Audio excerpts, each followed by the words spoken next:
Hello, hello, hello. Good evening, good afternoon, good morning to you all. Doesn't time fly when you're having fun? A month has passed already since our last stream. Lots have happened.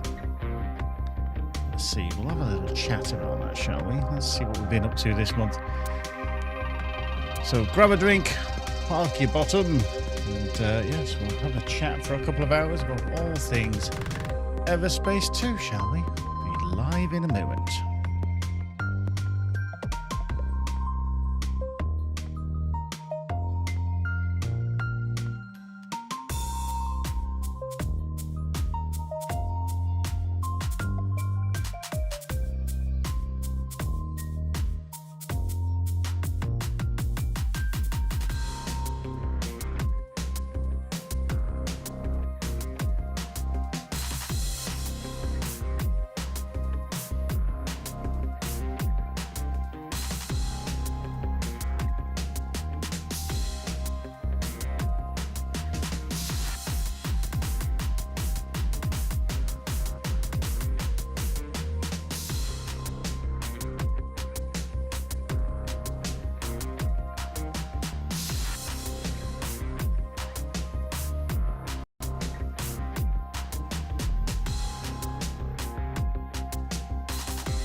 You have been granted passage among our stars.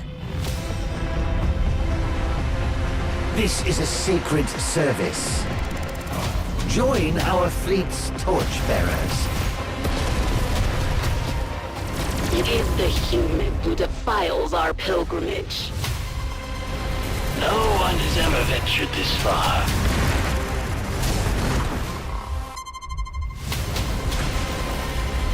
If the ancients turned their eye back to us, well, what could a beetle do against a hurricane?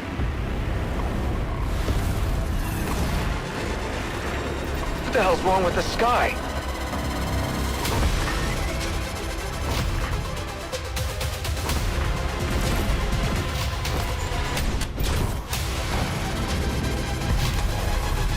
Are you about to do something unwise? Absolutely.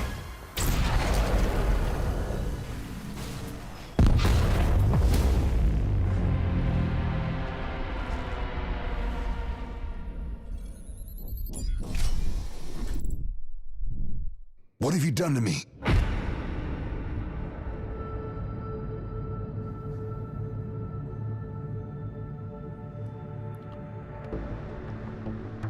Indeed, what did we do to Dax? What did we do? Ooh, shocking, I tell you, shocking. Anyway, hello, good evening, good afternoon, good morning to you all. Hope you're all well, hope you're all tickety-boo. We've got Wizard Jerry here, Frog's here, Linny's here. How are you doing, Linny? Good evening, good afternoon to you.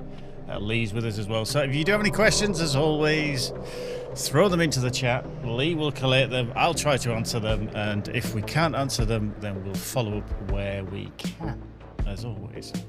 So, what have we got today? Well, after the last session, where we had a little word with Blakemore, and he wasn't very happy, we kind of got extracted to a different place from our past. But we're going to push on from that point. We've also obviously got the Q&A that we just mentioned, so if you have any questions about the whole process of game development, what's happening, EVERSPACE 2-wise, etc., then we'll try and answer those as always. Now, we haven't got a dev interview this month. There was one planned, but unfortunately, logistics played a part in this. However, you will see a dev, one by the name of Jan. We've got a little challenge for him that we set up over the past couple of days, and you're going to see how well he did at this challenge, because I've got a nice video of him attempting this challenge, but we'll get to that in a little while. And And as I see in some of the chats, I've got Bearded Frog already asking how was Tokyo. Yeah, we're going to discuss about Tokyo, the Tokyo Game Show. Spent some time there. I've got some pictures as well to show of our time there. So as Lee just said, fair warning, odds of Gary showing off some vacation photos later in the stream is high. That is actually indeed very high. I'm just going to double check how many. I'm not going to bore you with a whole family album kind of scenario, but 1, 2, 3, 4, 5, 6, 7, 8, 9, 10, 11, 12. I've got about 13 pictures to show you from Tokyo in and around that time. So, but we do have some actually wonderful screenshots as well, which we'll go through now as well. If you were here the last time when we did the interview with Tease, some of you did have some follow-up questions about his kind of career and his thoughts and everything. I do have the answers to those. Yes, I do. I do have the answers to those. So we'll go through those as well when we're probably doing the screenshots. So yeah, hold on to your horses for that one. But yeah, if you have any questions, do throw them into chat, and yeah, we shall take a look. We shall take a look at those in a bit. Right, let's get loaded up. Let's get the stream save. We are back at Rodeo 2, obviously back at home base, after we've kind of extracted ourselves from a little bit of a precarious situation. So we're going to see what's going on. Let's just do a quick repair, quick restock. Now I'm going to admit I'm going to be a little bit rusty at this because I haven't played probably since I went to yeah, before probably actually the last stream. Yes, been very, very busy. I like the question. We just see the question from Flory. How is the merch coming along? When can I get my Leviathan plushie? And Lee just said, we're struggling to find a manufacturer who'll be able to produce plushies at a 1-to-1 scale. That was that's big. Huge. But yeah, that would be quite fun. Yeah, we're just bringing in the low loader with a plushie that weighs like 12 tons on the back of it just for scale, you know. Dear. Excellent. And Michael joins us as well, our wonderful CEO of the company. So if you haven't already spotted him, Michael RFG is in the chat as well. So yeah, if you've got any real pertinent questions, he is definitely the man to answer those. So let's see if any come up. Right. So Blake Moll's Wrath. You can see that he's not a happy bunny. We obviously upset him the last time, so we're going to dive in and probably try and upset him a little bit more. So we're going to have to power up the turret. So let's get launched, shall we? In our Vindy. Let's go give him some annoyance, shall we? Right. There we go. A little tutorial part. Get the energy sphere. Let's grab that. There he is. Just as he said that, Bearded Frog, I knew that he was just going to appear. Right, let's get this all locked in, powered up, because I'm sure this is going to help. That was easy. The first turret's powered up. On to the next. On to the next. Let's go.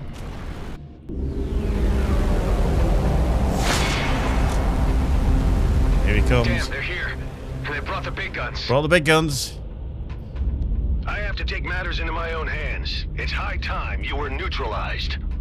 You people have become a thorn in the side of G&B, which needs removing. Our plans for the Comet were put into motion long before you decided to interfere. Mr. Blakemore, you're very rude. Won't be stopped. Prepare to pay the price for your actions. Oh. Units, shoot the external defenses while we target the base. Sir, yes, sir. Oh, Callahan. Eduardo, concentrate artillery fire on Blakemore's carrier.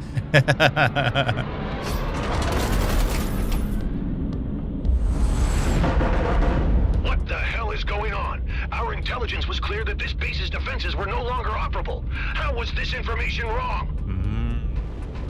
The last known survey of this outpost showed that defenses were obsolete. And how long ago was that? Were you the intelligence on this matter, Callahan? Figures. Roslin would have finished the job already. Oof.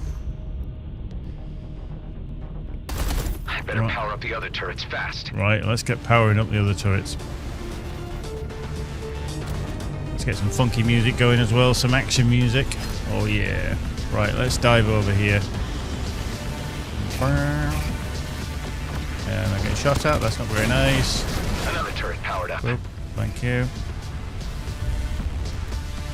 Right, let's just do that. Whip. Right, let's get over here. Let's do that. Diamond into there. Yeah. Went too far. There. Whoop, hang on. There we go. Thank you. All turrets powered up. All turrets are powered up. Right, let's deal with some of these schmucks.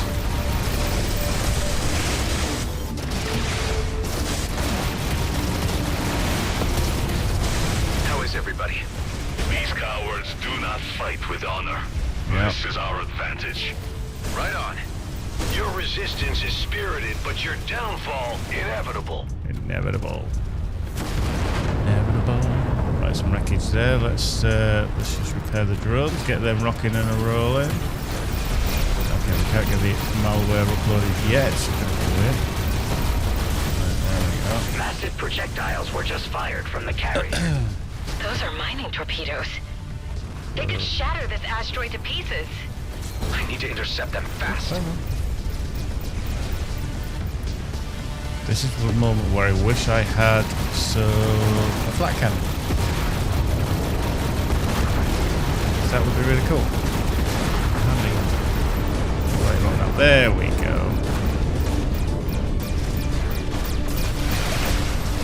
Malware. Dead. Let's head over here, repair the drone. That one's rocking and rolling. Right, let's get this other turret up.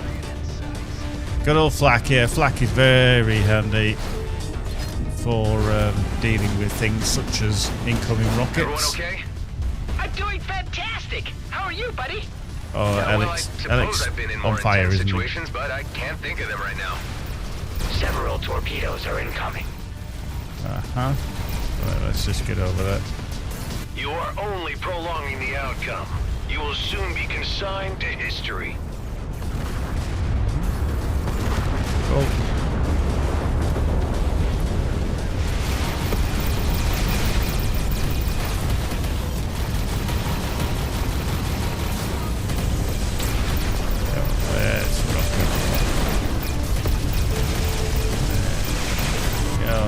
One of the turrets has run out of energy. What? You may want to consider recharging it. Oh. I'd be such a party pooper. I'm having so much fun there. Right, let's get the energy spear. Right, are you over there? Yeah, it is. Right, come on. Several torpedoes are incoming. Yeah. Bloink.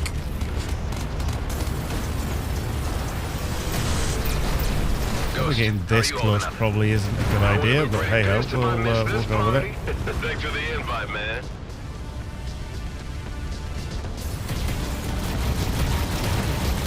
Sir, our shields are down.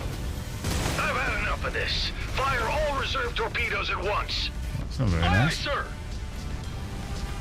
Yep. Give me a bit of beans there, didn't they?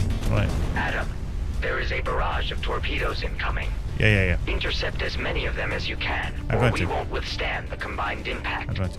On it. Don't worry, Ed. We got this. We got this. Right. This is actually quite handy. The Torpedoes incoming. Yeah. Oops. Hello. Come back. There's the Your drones. feeble defense is only an irritation, soon to be removed. Wow. Ah, shut it, Blakemore. Oh, hello.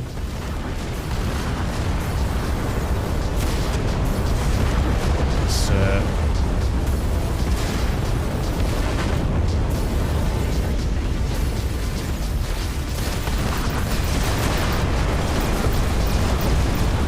I guess I should say, welcome to Rodeo 2, Tammy. It's like out of the frying pan into the fire. I'd much rather be here than anywhere else right now. good. Glad to hear it. Oh, yeah. Bringing the A game. We're bringing the A game. Colton got pear shaped now, isn't it? I'm so done. It's like, no, don't brag about anything. Don't brag about anything. All turrets powered up. Yeah. More torpedoes were just fired. Yeah, don't worry, Ed. Don't worry, Eduardo. We got this. We got this. Right, let's go get these tops. Whee. You behave defiantly, which is all the more reason I should annihilate you all. Wow. To think I used to work for you. He's not a very nice chap, is he, Gwenwell? He really isn't a nice chap.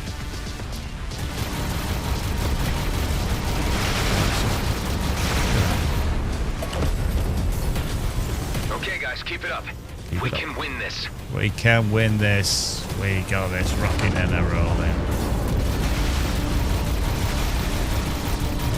It's down. Let's give him a bit of beans. More torpedoes were just fired. What?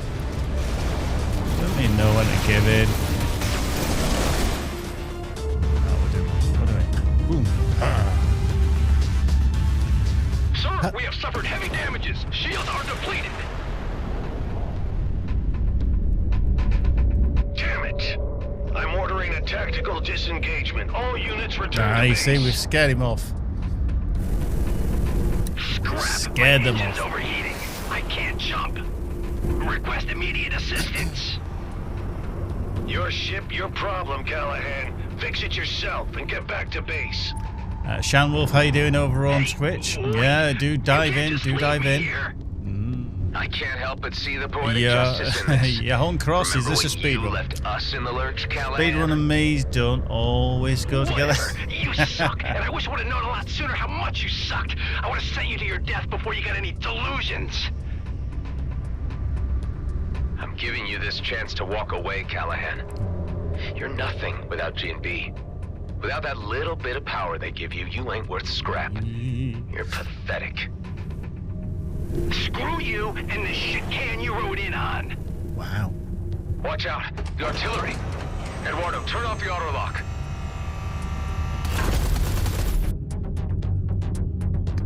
Oh no, Callahan's dead. Too late. Too late. Callahan's gone. I don't think he'll be missed. Florey's thinking he's going to start a fresh run. Hammering, Ooh, nice. But they could return at any time. We need to preempt that. We need to hit them first. Oop. It took the words right out of my mouth.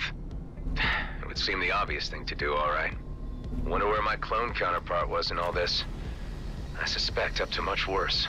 Indeed. Let's meet inside. Cool.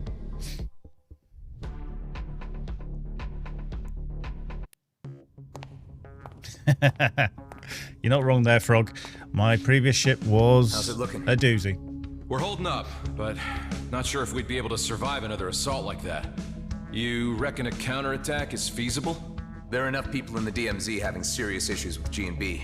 I've been thinking, if we can get the miners on Vesna on our side, we could easily turn things in our favor. What about this guy? You sure about him? There's something about him that reminds me of my younger self. Or no, maybe I was that arrogant before I figured people out a little. But he could be a big help. Or a big pain in the ass. Dude, if I was even 10% interested, believe me, you know. Does that mean I'm in with a 9% chance? You show respect to the people on this base or you're out before you know it. Okay. I get it. Like the males of Ulang Kshtak. Fascinating. An example of humanoid mating rituals never observed by an Okar before. Ha! This is nothing. You should see how the Horak do it. I don't know if Listen I really up. want to know. I didn't exactly plan to still be here. Like an old friend of mine used to say, plans are for fools. We're about as random a group as the Beltagrades has to offer. Indeed, we Come are. from all different backgrounds, all different races. Some of us are outcasts, some are screw-ups, some are lost with no way home, and some told they don't belong. But we all found our way to each other, and we all belong here. We have this base thanks to a man named Dax Bashar. He died before most of you arrived, but he taught me a lot about trust and esteem. That's our strength, the respect we have for each other. Because the enemy we're up against has no regard for anything but profit and power. Indeed. Let's teach them a lesson and make the DMZ a better place. Are you guys in? Hell, you know I'm totally behind you. Let's kick some G&B butt. It is the righteous thing. It's the righteous thing. It is definitely the righteous thing. Now where they're going to send us. Where do you reckon they're going to be sending us off to? Without the Commissioner's cruiser to back us up, we don't have the firepower to take on Blakemore and his elites alone. But we've got friends. Before we head to Vesna Mining Colony, it's time to call in some favors. I have a feeling Officer Shaw at Nephthys Plains will be on our side. It's well known he's had issues with the way G&B has been running things. Indeed. A high-ranking figure like him could persuade the G&B miners to switch sides against Blakemore. I should start with him. Solid plan. I'll pay him a visit. I could have a word with the Coalition. They told me only to come back if the cluster was about to implode. I think this situation counts. Anyway, they love me around there. Good idea, Alec. Bet Ming Young would be on our side. Marie DeVint has a pretty decent rig and might be persuaded to lend a hand, if I ask nicely. And Cato at Prescott would surely contribute if it meant less regulation for his operations. While me and Ella go wrangle support, all of you go get your ship's battle ready. Once the pieces are in place, we'll need to move fast. There'll only be one shot at this. We'll have to strike hard. What if they come back while you're gone? Indeed. The elite squad took a hammering. Blakemore's carrier was banged up pretty bad. I'm thinking they're not gonna come looking for another fight too soon. But stay sharp all the same. Be ready for anything. I'll be as quick as possible. There we go. Right, quick restock of that. So, how close are we to leveling? I need like 400 points. That's shocking. Let's have a look at the crafting anyway. What we've got. Okay, we picked up KTM, pure KTM. Private weapons we've got. Okay, we just unlocked the thermal gun recipe. That's good. We've got web missiles as well now unlocked, and armor repair kit as well. Nice, nice. And then we've got a lot of stuff that we will probably need to get rid of. Okay, might need to sell some of this off because we got that. We've got 1 point to spend in the mainframe, but I'm trying to kind of use it on other stuff. Perks wise, let's just see. Excuse me. How are we doing? Orbs. Okay, we've got 90,000. Super gel. I need one more super gel. I'm going to put all the points into there. I need one more super gel. Can we craft that? That is the question. Hang on, it's common, isn't it? Super gel. We haven't got enough plasma.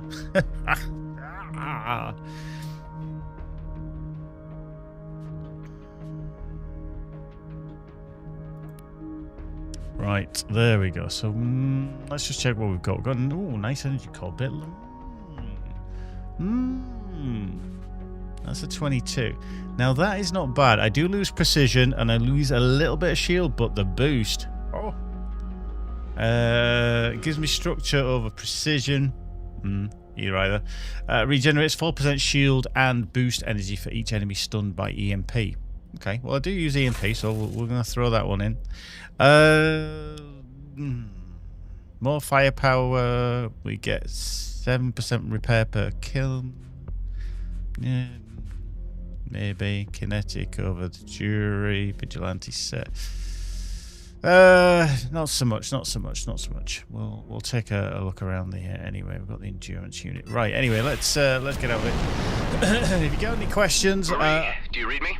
Loud and clear. How's it going, bucko? Please do throw them into the chat. Tag Rockfish Games, and Lee will pick them up. We may be facing another war with the O-Car if we don't stop G&B from dragging us into it.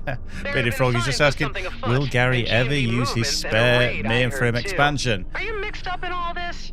No. Let me level with you. Oscar Blakemore has gone insane and is jeopardizing everyone in the DMZ. I'm the guy trying to put a stop to his plans. I always knew you had it in you. From the first time I slapped eyes on you. I'm trying to enlist all the help I can get to launch an assault on Vesna Mining Colony. Yeah. Well, any new conflict with the O-Car would be the end of my business. Indeed. I'm assuming that you want me to lend a hand with my Flying Duchess?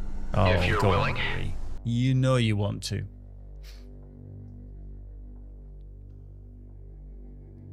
Sonny, I would relish the chance to put the boot into G&B. Count me in. I knew I can rely on you. Thanks, Marie. When I send the call, we'll assemble above Vesna.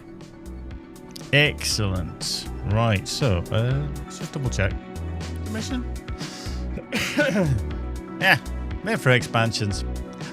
Now, just to clarify a little bit, I do have one mainframe expansion, but obviously each time that you want to, plonk a point in there, you can see that if you want to go to level 2, it takes 2 mainframe expansions, and I've only got the 1. And now I could put it into structure, or I could take a point out of one of these extra ones, etc., etc., etc. But either either. Right. So, anything else while we're here? Cruise drive. See, I need that plasma. I don't want to waste that plasma if I can help it. Ship dealers, okay. Carla, location scanner. Supervision. Interesting. Okay, I've got 9 of them. Let's do that. Dark matter we've got several of. Heat detector we haven't got any. We'll put some credits in there. Why not? Let's go. Right, anyway, what's the mission that we're doing? Countermeasures, docking FTs. Okay, so yeah, we'll go there. Let's head there. So yeah, about 5 minutes time we'll try and answer some of the questions if you have any.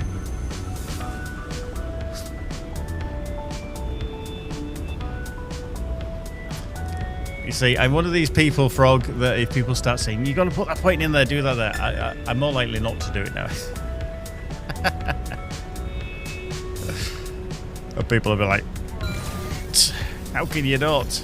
I'm like,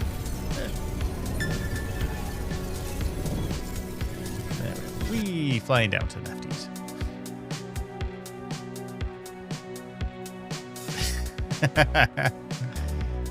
People are picking up on my kind of thing. Let's Right. hope Shaw is as open to discussion as Marita Vint was. Yeah, indeed. I think we've got some... just outlaws. That's fine. Whee! Swooping down. Beautiful vista. Absolute beautiful. There we go. Boop. Right. Whoop, hello. Wow, that boost is a little bit boosty McBoosty, isn't it? Than what we've been used to. Ah, Mr. Roslin. How nice to have you visit us again. No worries, Officer Shaw. I Good to see you more too. Than a social call. You'd be right about that. I need to have a word with you about your boss. Oscar Blakemore? He has long forgotten that our outpost exists at all. Supplies haven't reached us in eons. He has been preoccupied with other things, causing quite a bit of trouble with the Okar. Let me fill you in. No need. We may be cut off from the center of affairs, but we're not completely blind to the events unfolding.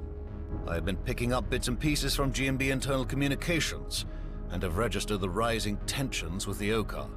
There's quite a degree of nervousness among my colleagues about this. He's not wrong. There was also He's a definitely recent not raid wrong. on Vesna. I can put 2 and 2 together myself. Blakemore is undoubtedly the root of all this trouble. He's the worst thing to have happened to this company. And you are somehow involved. Ah, you boo. Yes, I was part of that raid. We failed. Now Blakemore has a fleet commissioner hostage. This is indeed serious. I'm waiting, Mr. Roslin, for you to get to the point. He's a canny guy, he's you Officer might be the Shaw. voice of reason in all He's this. got his finger You on the could pulse. talk He some knows sense what's to the happening. miners on Vesna and bring them around. That would be mutiny. However, Blakemore does need to be removed from his post and Okar assets left intact. There is a moment in every man's life where purpose becomes clear, and you have brought mine to my door. I shan't take much time to reflect on your proposal because it is clearly the right thing to do. What do you need of me? See, that's what I like about you, Shaw. You're straight up old school. He is. I believe He's you're straight the to the most point, decent he's guy Shaw. in G&B and will want to see things I right. like him. Didn't Put like him to together start whatever with, fighting force but you he's can grown muster on and me. meet me above Vesna. If possible, use those G&B internal comms to tell the miners to down tools and stay out of the fray. You are a true man of action, Mr. Roslin. I must say, I have developed a real admiration for Why, you. thank you, Mr. The Shaw. admiration is mutual. There we go. Right, how cool is that? Right, let's just go to the shop, shall we, while we're here and sell some of this stuff. Because we might as well get some credits back. Not a fan of scatterguns. Solar panels we'll just get rid of. Small arms. Bit like a dinosaur.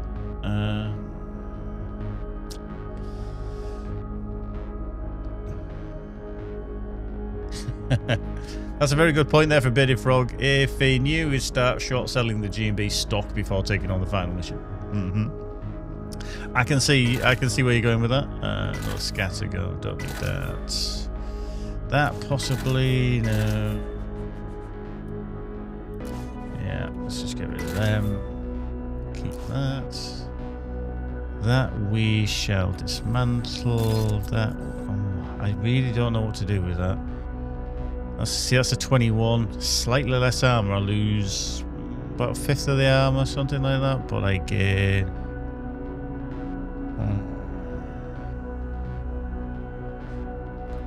I'm gonna swap it. I'm gonna dismantle that just because I can. Insider trading is absolutely the way, and I'm not saying it's a bad idea, but you know, it's not a bad idea. Rockets we'll just keep. We've got powerful. Oh, we have got the Nova Flak, haven't we? We've got that from earlier. And this was the difference. Yeah, the recharge on this one's better. Let's just dismantle that, shall we? Let's just get rid.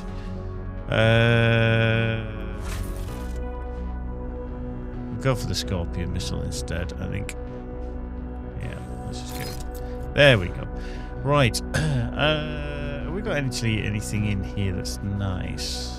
Dark matter. I mean, dark matter's good because dark matter is quite required. So, yeah, Tarine, Hive, plasma. Oh yes, let's buy the plasma. There we go. Right, let's just go to perks because it was. Right, I needed to craft a super gel, didn't I?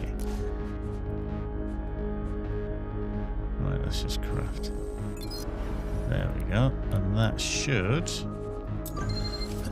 do that. So that's that complete. Nice. That's level 4 on the energy orbs. I need a ton or plasma. Okay, we'll do that for the time being. Nanotechnology. Okay. You know what I'm going to do is I'm just going to do this because I can. So nanotechnology will repair nearby allies, which is quite good because obviously with the wonders of our little fellas. Well, that was a lot easier than I anticipated. Indeed. Ben, how are things at base? How are things All at clear. base? Preparations underway. Good to hear. I have Shaw on our side. Heading to see Kato now. There we go. Right.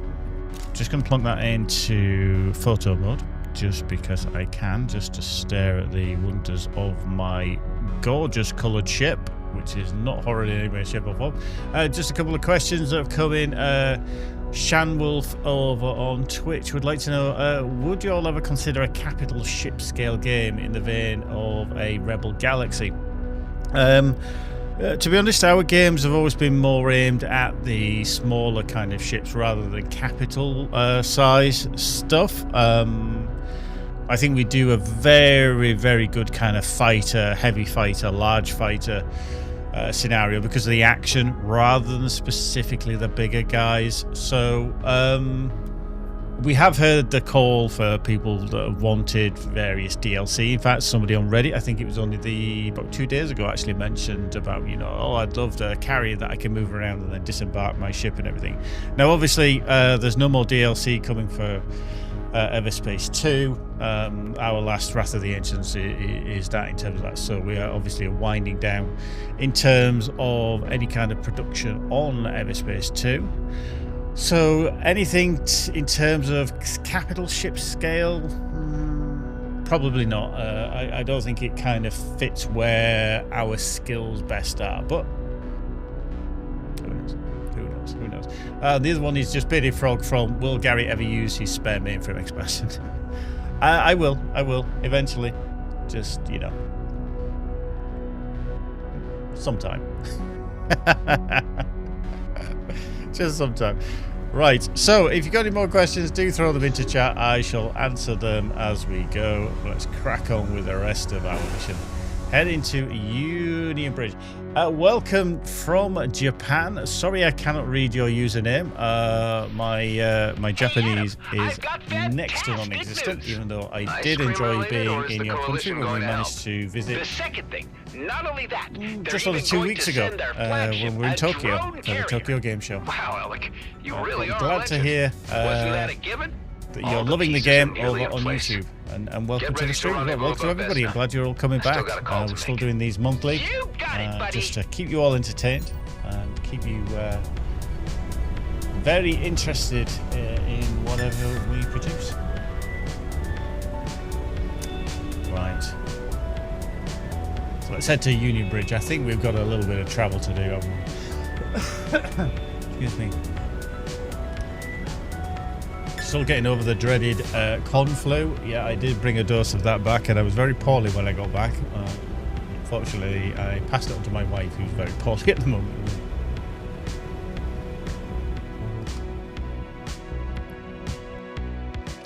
Very long travel time.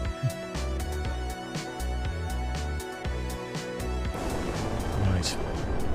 Wow, this put me miles away. 20 kilometers away.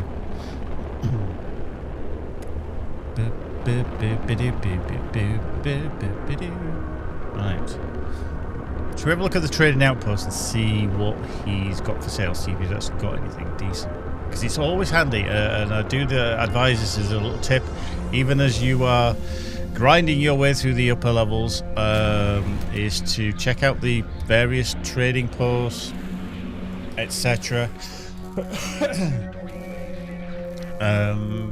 Just to see what they have to buy. As you can see, I got the plasma, which was something that I definitely needed. You'll also see as well that like Delia's energy orbs there for the Culver crystal. Okay, I might just buy that because, you know, I can. Let's just buy that, which will come in handy.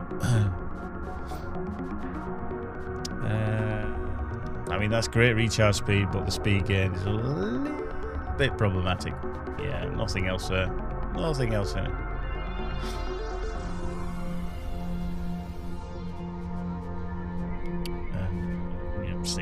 Yeah, nothing else really there, so we'll just fly on. We'll go see Kato, shall we? To Prescott. Let's go see what he's got to say. Is he going to help us out? There we go. Into the gates. I love the gates.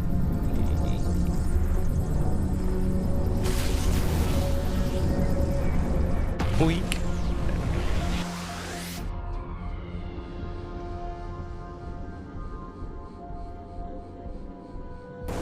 And now we get to the other side. I mean, this is just a... It is always one of our most prestigious shots, I think, that we get from people with the whole thing.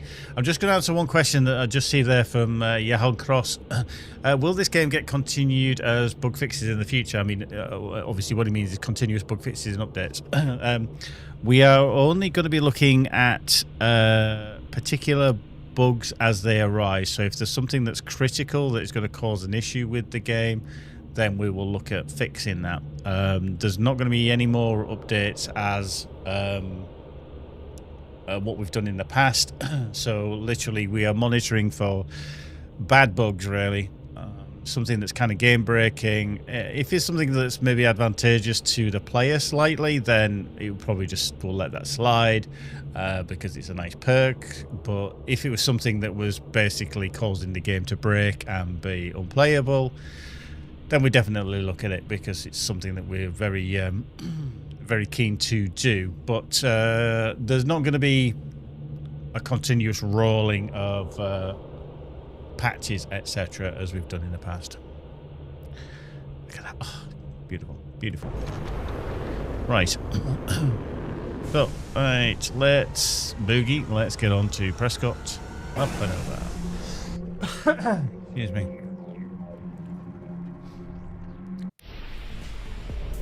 Whee! Right, Prescott Starbase. Okay, undiscovered site. Look at that. You know, I'm actually quite surprised how few of these places I've actually visited.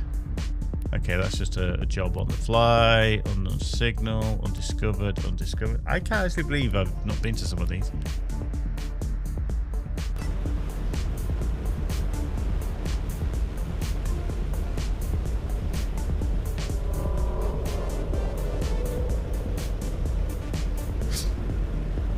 when we get docked at Prescott, I will mention one thing, because somebody did ask this the other day, and I think it's just a nice little prominent reminder for people.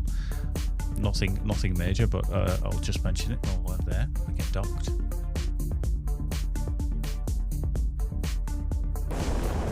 I might need to pull some extra leverage with Kato. He'll need to see his own advantage in all of this. Indeed. I doubt you would be able to bargain with such a gangster any other way. I'll appeal to his better senses. Noodles, ramen. Yeah. Right, let's just dock at this freelancer hangar. It's not where we need to be, but it's where we've got to dock.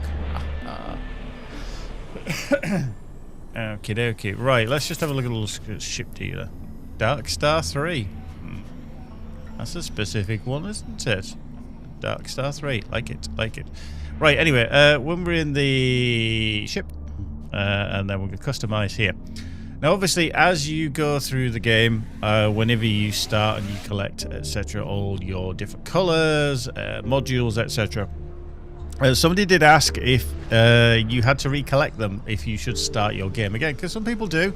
I know Flory earlier said that they wish to go through the whole game again. I'm sure they've completed it several times now, but yes, you do need to recollect your modules and your colors. They are not unlocked per account, they are unlocked per game. So obviously, as you play through once, you'll unlock them, and then the second time that you play through, then you'll need to unlock them again. But yeah, it's just a reminder that it's not tied to any account or anything like that. It is literally tied to the game that you are playing. So yeah, just a reminder. Shall we... oh, that's that horrible colour that we had before, wasn't it? I tell you what, let's go with that. I quite like that one. Should we go with it? Should we go with it? Look at that. Oof. That's a bit fancy-dancy, isn't it? Look at that. So yeah, holding down Q will show all the effects, your thrusters, your engines, and any kind of support pack enhancements that you've got going on there. There we go. Quite like that one. I do like that one. There we go. Right, anyway. So yeah, just a little reminder. It just popped in my head because somebody had asked it on Reddit the other day, and I thought, hey, that'll be a cool little reminder for everybody else on the stream as well. Excuse me, sorry, still got this leggy. Whoops, hold on, let's resume. Alright, let's get out of there. Anything in the shop? Bulkhead? Escort duty? No, not as good. Dark matter. Some of that dashing around. Autonomous cargo dispatcher. We've got the power cells. Scrap metal for the store size. Okay. Yeah. Yeah. Okay. Right, anyway, let's get out of it.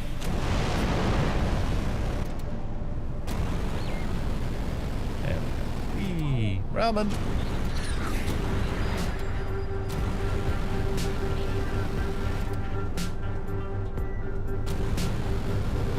Right, let's go talk to Kato. Do you think he's going to help us? Or he's got some ulterior motive? Hi, Marianne. I'd like a word with Mr. Kato on an urgent matter. You have been expected. Please proceed to the penthouse suite. That's what I like. Ah, Adam. Say, have you ever tried Gilbert guppies? They are delicious. No. I can't say that I have. Gilbert guppies. Actually, I've got bigger fish to fry right now. Oh, yeah? And who would that be? Oscar Blakemore. Uh-huh. What about him? Would I be correct in presuming that opening up a new conflict with the Okar would be bad for your business? That would be an understatement. But why present hypotheticals? It would be the most likely outcome if Blakemore carries out his plans. I always knew that guy was going to cause big problems. But why would he go provoking any imbalance of the delicate equilibrium in our beloved because DMZ? He's a bit of a He wants to claim the silly region as his person. own personal fiefdom. He has plans to make it an autonomous entity, under his direction. Now that really pisses me off. He should know there's only one boss in these parts, and that's me. I know how guys like this operate. I've met enough opportunists in my time. If you give them a finger, they'll take your whole goddamn arm, and keep taking. Listen, I've no reason to distrust you, Adam. You've grown on me. But this sounds like it's even out of my league. I ain't in the position to take on something the scale of G&B. I've put together an alliance, Kato. G&B needs a change in leadership, and it needs a push to do so.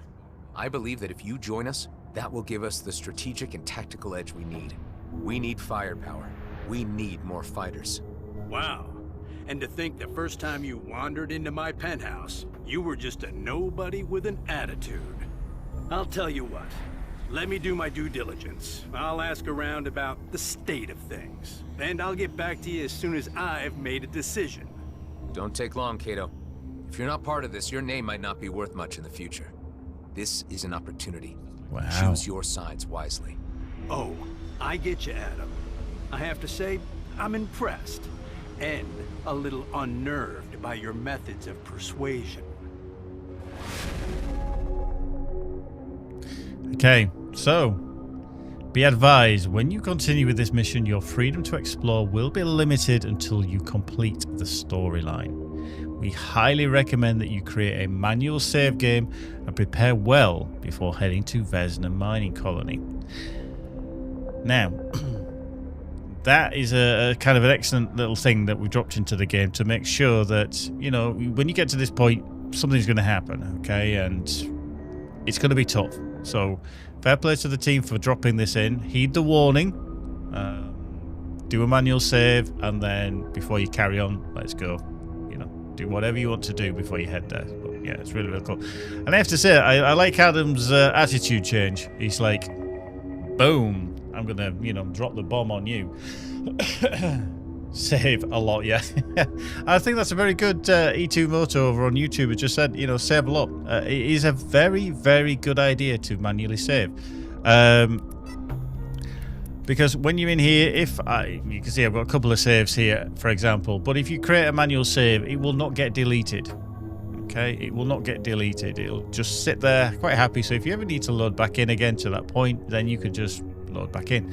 Every time you go into an instance, whether you land on a planet, whether you're docking, or whether, you know, going into a fight of some description, usually an autosave happens. However, autosaves after 5-6 autosaves then get written over, so it's not like a plethora of autosaves.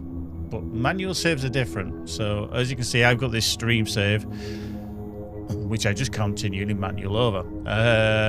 E2 Moto said, had to learn that lesson so many times, and it is, and it can be frustrating if all of a sudden you go, oh no, I made a boo-boo there, I didn't want to do that. You've always got the option of a rollback with a manual save. So save often. Bearded Frog, as long as the game doesn't limit my ability to save, I save like a hoarder in any game I can. Yeah, I mean, some people used to do that whenever they're playing any kind of game. It's like hitting the manual save button, you know, like an F4 or whatever it was years ago, and just hitting that until something happens. You know, it can be used to your advantage, but just a reminder that this is what it will tell you to do. Fair play to the team. So, undocked from Kato Palace. Let's just check out his shop. He's got nothing. He's got some jobs. So if you always feel like you do ramen delivery, could always do that. So there we go. Adam, I am trying my best to not take personal offense that you have not yet approached me to join your alliance. Tango, you already know about everything, I presume? I know more than I am comfortable with. I cannot sit idly by. Huh. I wasn't so sure where you'd stand on the matter. It is my fault for not being clearer about my position. A resumption of warfare with the Okar would not be in my or anybody's interest. This doesn't necessarily involve the Bovis. I am first and foremost a free citizen of the Beltagrades, and express my solidarity as such. I might be of technical assistance to your coming engagement. I bet anything you could contribute, Pango, will prove invaluable. Expect to hear from me. I will be in the background, plunging for intel, pulling strings. Okay, everybody. Let's get this show started. Gather in orbit above Vesna Mining Colony. Once we've arrived, there's no turning back. Let's do this thing. The Coalition is right behind you. We shall proceed immediately. See you there. The righteous moment of judgment has arrived. Yeah! I like that everybody's going, yeah, righteous moment of judgment has arrived, and Alex just, yeah! Right, let's just check in the black market just to see what they've got. Anything good? Pure iron. Okay. No, nothing really good. Okay, hang on. Let's scroll up a bit. Secure hold. More firepower, but loose structure. Signal decoders are handy, should you wish to do them. Yeah, nothing really tickles the pickle there, is there? Nothing really. There we go. That's ball-worthy over there. Okay. Right, just gonna check on my missions. Living fossil we've got. Establish those. Okay, could do that. It's a 26 though. Rips in space. BRI. Don't think I have enough stuff for it though, do I?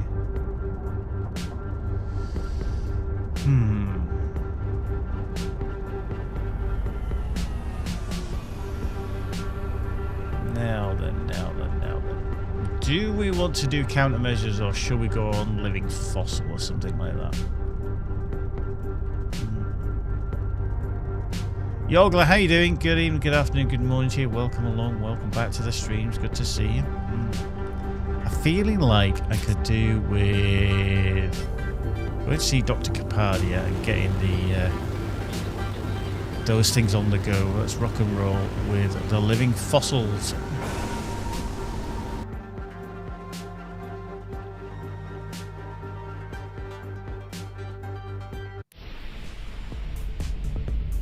The other thing we need to do as well, all these undiscovered places, it's just unbelievable.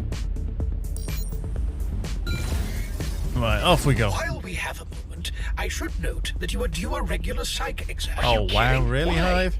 It is standard fleet protocol. Yeah, but we're not in the fleet anymore, Hive. We're free agents now, and off we turn his hook. I thought it might be useful to administer a test in any case. It I could love be Hive. that you are unfit to pilot. Nice try, Hive. I think I'm quite capable, thanks for your concern, though. He's always got an angle, this Hive. Even for an autonomous unit, he's always got an angle.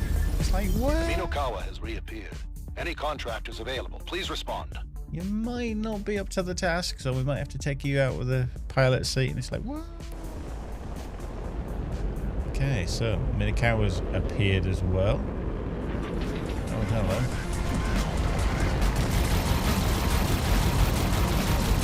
Prime.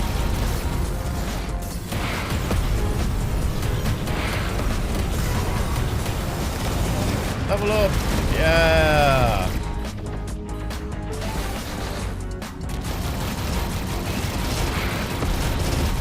Oh, loving the auto fire. Loving the auto fire.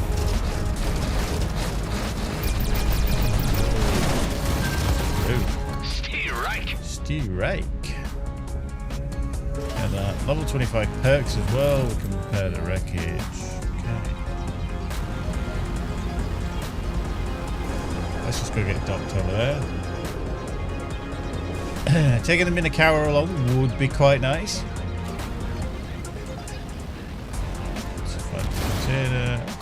Thank you. Give me the bits. Right, let's just smuggle this. Right, let's see what we got. Now that's some good damage. We don't want it.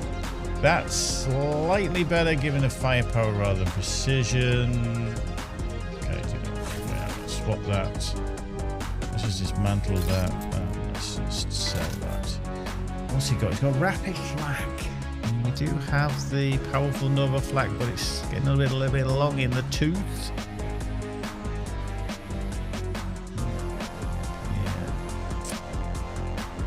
Bad though, only a 23. Right, let's have a look at the perks then. So, level 25 perk, obviously every 5 levels, 5, 10, 15, 20, 25, look, I can count. We've got another one. So, we've got Retaliation, which reflects 30% of incoming damage back to your attackers. We've got Exploitation, 50% increased crit chance when attacking enemies whose movement is impaired. And then Preparation, which is every second gain 5% increased secondary weapon damage, stacking up to 6 times resets when taking damage. I'm probably going to go Retaliation just because of the reflect, because that will probably be better for me. Just trying to see if there's anything here. Defensive massacre. Yeah, should be a chair. That's cool. Crit happened. Yeah, we're going to go retaliation, I think, on that one. Again, you can swap these at any time. So yeah, by all means, just go back in here. I can imagine a lot of people don't necessarily, they probably set it and go, oh yeah, I like that one. But sometimes, as Frog just pointed out on YouTube chat there, that something such as exploitation, you've got to be able to impair or have something that impairs your enemy. And if you don't, then there's no point in running it. But if you're running a build that does impair, maybe using a lot of web mines, something like that, then there we go. There we go. There we go. Nobody saw that, did they? Nobody saw that.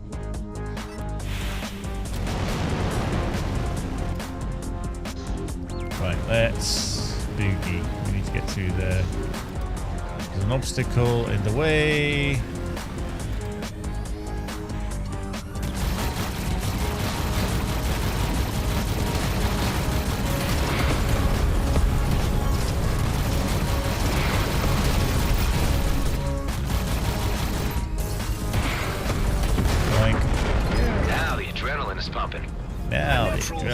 Response in humans. Okay, right. Let's head out. Right. Always get the freebies. Always get them. Hello. Thank you. Gordon Holden, how you doing? Replay the game, whether you did go. How fun this game is. Lots of nice additions, especially the old character. Good. Glad to hear that you've enjoyed it, Gordon. Welcome back as well. Good to see you. Hope you're well. Yes, the last DLC, Wrath of the Ancients, did indeed bring some new toys for everyone to play with. Alarm drone. Okay. This is bad. No, it's not. Somebody says this is bad, doesn't it? Noise brought frame. Dropped. Well, there we go. And hello. Somebody else is firing at us. What? Not the words. There we go. Let's get like I say, the retaliation as well. That cat probably going to go boom, boom, boom. And nice. Oh, I love that. Right. So that's Vesna. We're not going to go to Vesna. We are going to go this way. Let's get out of here. So if you've got any questions, we can answer some of them in about 5 minutes time. If not, we shall carry on. We've still got plenty to get through, obviously. Oh, broadcast news. I have received a G&B general broadcast. More bad news on the arms race in the DMZ? Essentially, yes. There we go. That was perfect timing. Just as Bearded Frog says that, everything increases. So yeah, you will get periodically these notifications from G&B that things have got a little bit more toasty. But hopefully we can still handle it. I'm sure we can. But you can see lots of things have now all gone level increased. Right, so yeah, we're going to go to Kosh Orbit in the Kite Nebula. Let's just have a look. Yeah, over there. So yeah, go through Zarkon and then down. There we go. Let's go to the abandoned jump gate. Indeed. So, just a reminder what we've got coming up as we're flying off in that general direction. Just bear with me. Obviously, we've got more of the screenshots booked because we haven't got a traditional dev interview as what we've been doing. We do have a challenge. One of the devs, RFG Jan, took on one of the challenges, which I threw his way, and we've got video of that, which is going to be coming up as well. We'll see how well he does with the challenge.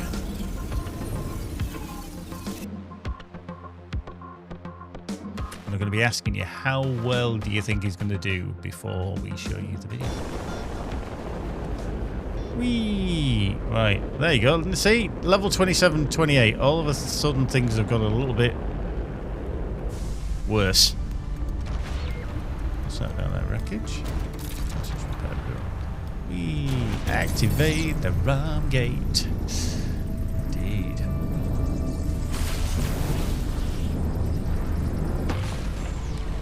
Whee!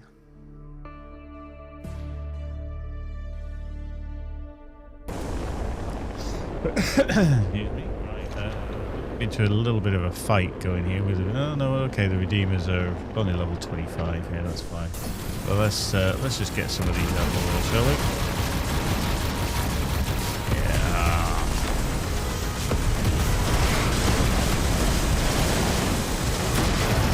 Hello. He went boom quickly, didn't he? I'm liking the auto fire on this. This is cool. Plenty of stuff, I think. He did go boom, didn't he? Look at all that stuff. Wow. Blueprints. Wow. Blueprint unlocked for that. Corrosion damage, dark energy. Wow.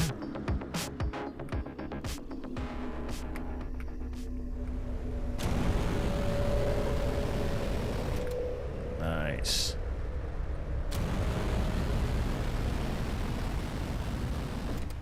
That's cool. Right, I'm liking that, I'm liking that, I'm liking it. It's good.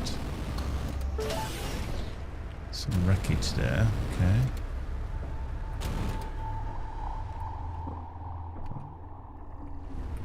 Although we need it at the moment. Do I go get that? No, let's just crack it. Let's just crack it.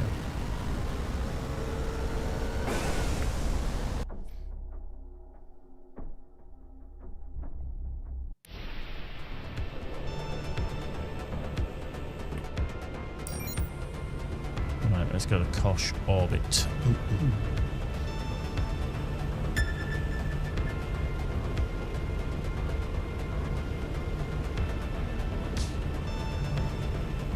Let's go. Boom. And down to Kosh orbit. Boom, boom, boom, boom. Love it. Ooh, look at the big bones. Oh Lots of big. Gosh, the bones are huge. Yup. Throttle back, Doc. I see Redeemer patrols. You Yep. hold station here. I'll run ahead and clear them out for you. The spoilers! Tarnishing the abattoir!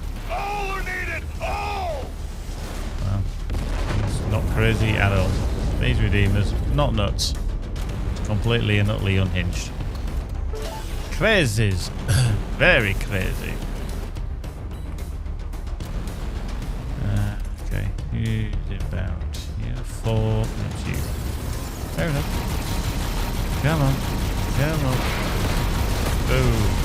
You.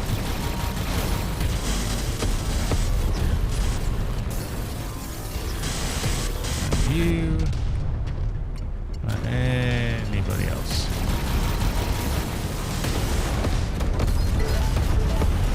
There we go. Right, let's just bring up some creds. Can get the wreckage. Right, repair the drones. Nice. Right, Redeemer Crusader.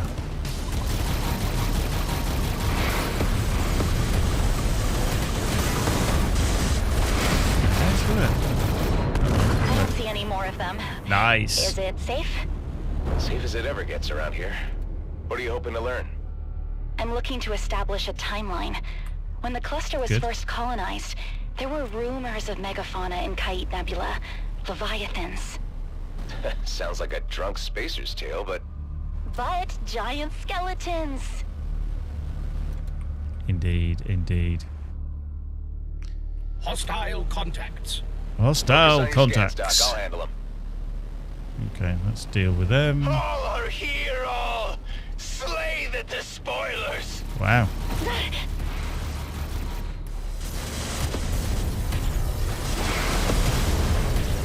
One down.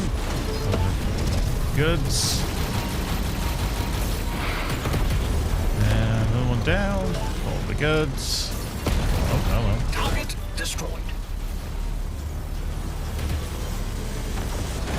Yeah, the auto fire on this weapon is very, very nice. On the corrosion missiles, liking it. We've got shield up.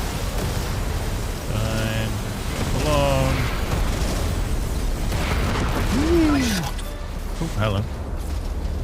Gonna clip it.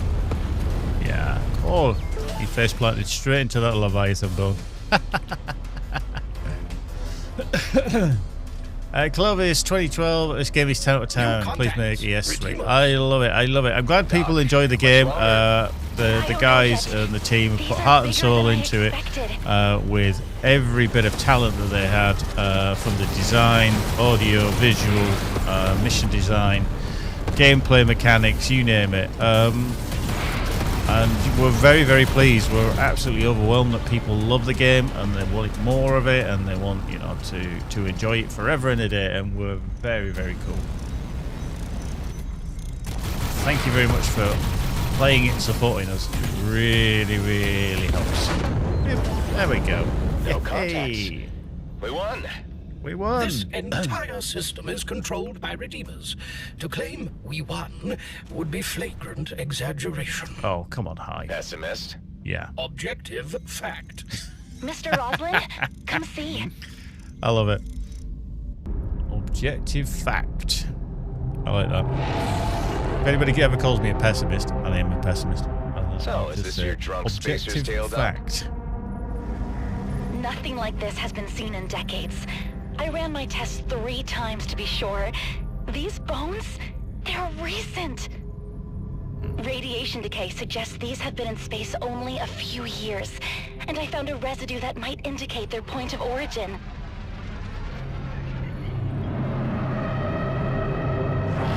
I have a hive unit aboard. Maybe he can analyze that. A trivial task. One moment. Look at this skull. This creature might have had the highest mass brain seen in nature. I wonder how intelligent it was. One must not mistake quantity for quality. A massive cerebellum may indicate inefficiency. The materials and ratios of the residue are a match for the atmosphere of Janat at a depth of 300 kilometers. Janat? The next planet over? Could Leviathans travel interplanetary distances, or did someone move the bones here? Let's go find out.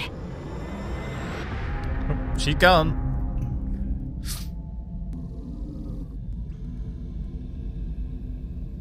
She's definitely gone. So yeah, just as we look at there, the 10% chance to regenerate, 20% of hull hit points with each kill on primary weapon critical, 20% chance to fire a free missile at the locked target, 1.5 second cooldown, 60% reduced damage effect. Now that's fine because, you know, you're still getting a free hit. You're not having to launch them necessarily. And if you're using something like the hit scan, like I've been doing with the laser, the pigeon stare, that does give you lots of crits.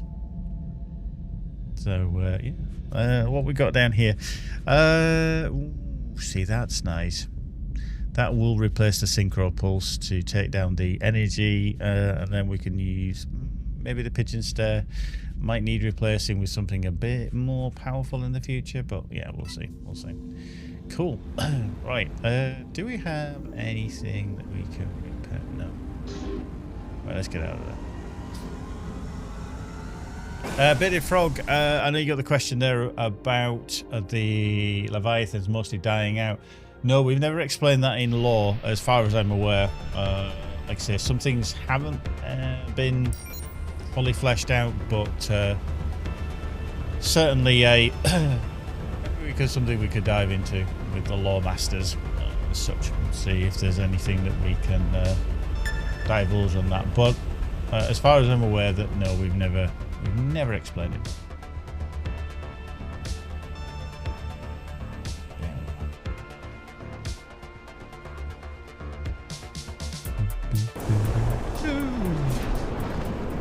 It's a big planet. Where do we start?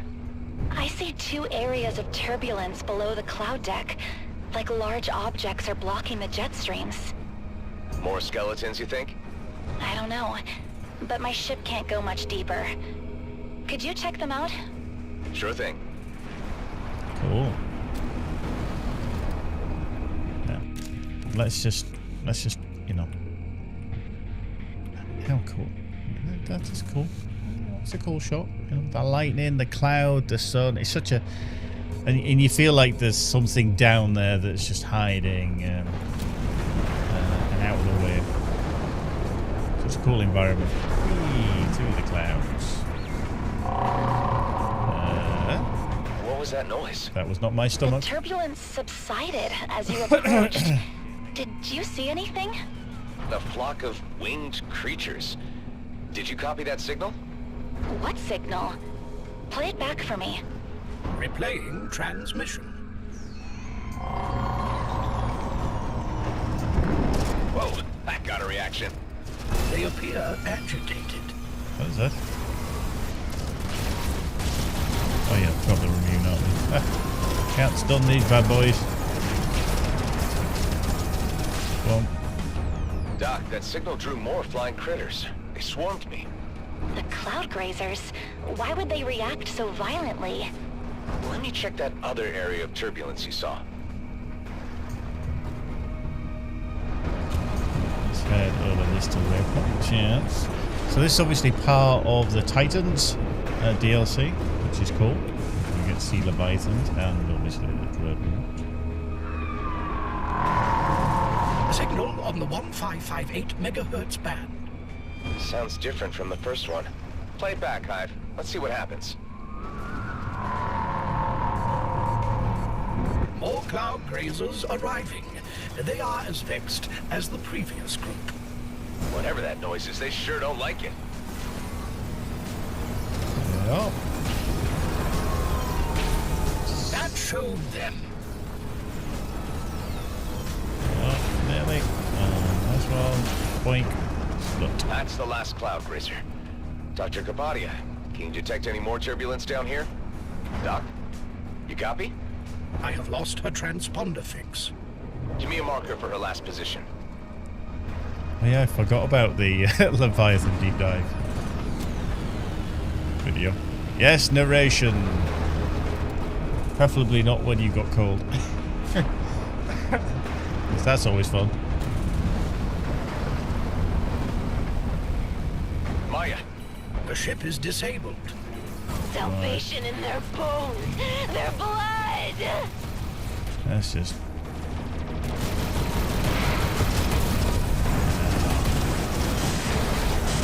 Said, you go with.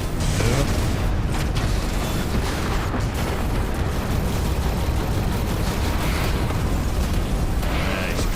Oh my god. Yeah. Oh. Don't give me that. Thank you.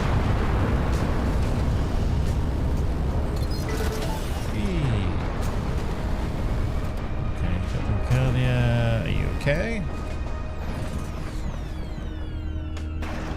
Reboot. And blink. Oh my gosh. Wakey, wakey. That was scary. Thanks.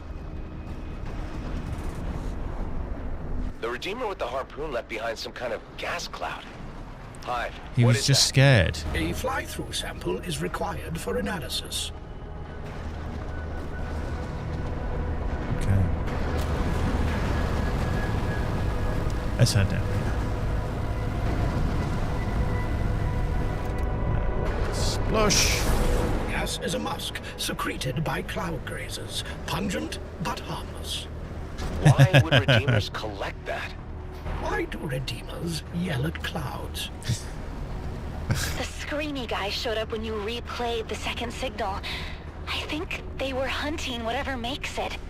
If I may, the transmissions patterns suggest intentional composition. Intentional composition. So the radio bursts were saying something? Yep. They were communicating something. Communication is not necessarily speech. One cannot translate birdsong into words. Fine. Can you tell us what they communicate? In time. The shooting scared off everything within 100 clicks. Let's relocate and try again. Okay. Let's go to the polar region. Okay, well, just course. Can't fly through the planet.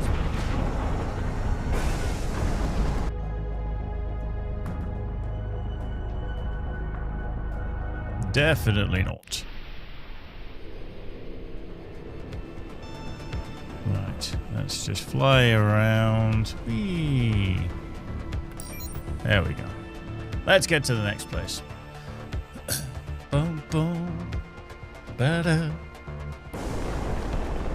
Let's up to the party. Hit the brakes. Maybe. Deeper, less distinct. Plenty of cloud grazers, though. Redeemers again. Wait, don't attack. Let me try something. Okay. It worked! Suck it, screamy guys! Nice. You got the cloud grazers to attack? How? I bounced the first signal off the Redeemers. Made it look like it came from them. Take out the targets. Right, let's go give the cloud grazers a hand. Got some corrosion going in. They're not doing as much damage as I'd hoped on this, but the poacher. Break down his shield. Good.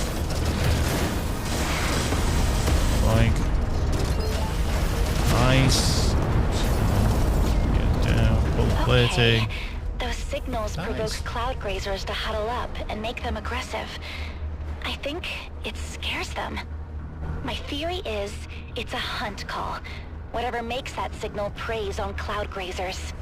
Something down here hunts the cloud grazers, and the Redeemers hunt whatever that predator is. Well worked out there, Adam. Analysis complete. Each signal begins with a sequence that corresponds to the geomagnetic coordinates of its origin. So repeating it any place else is gibberish. Can you synthesize a transmission from this position? Done. Here come the cloud grazers. Whoa! There was something rising fast. Huge. But it veered off at the last second. A hypothesis. We know the Redeemers gather musk from cloud grazers. Perhaps it is to disguise themselves. A spacecraft is a foreign object here. Oh, we're working this out well. You think we smell that? You do live in that flight suit. How about this? Find more cloud grazers, shoot them, and douse your ship in musk. Maybe then we'll see what's sending those transmissions. Right, get attracted by flying through clouds of musk.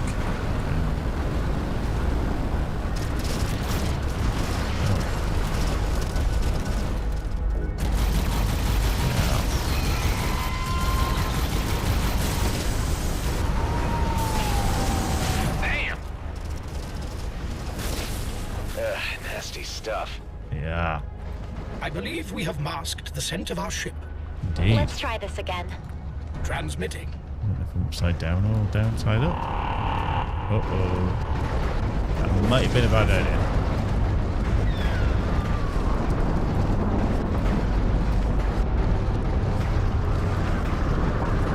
There'll be something big down there. The signal's back. Rising fast.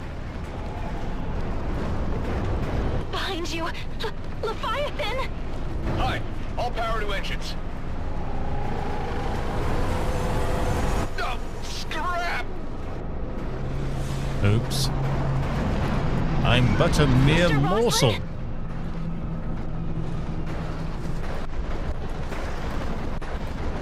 Might not have been a good idea. Nom nom nom nom. Indeed. Hear me? Mr. Roslin, please respond. It's done. I'm in the Leviathan's intestine, I think. Nice. Seriously?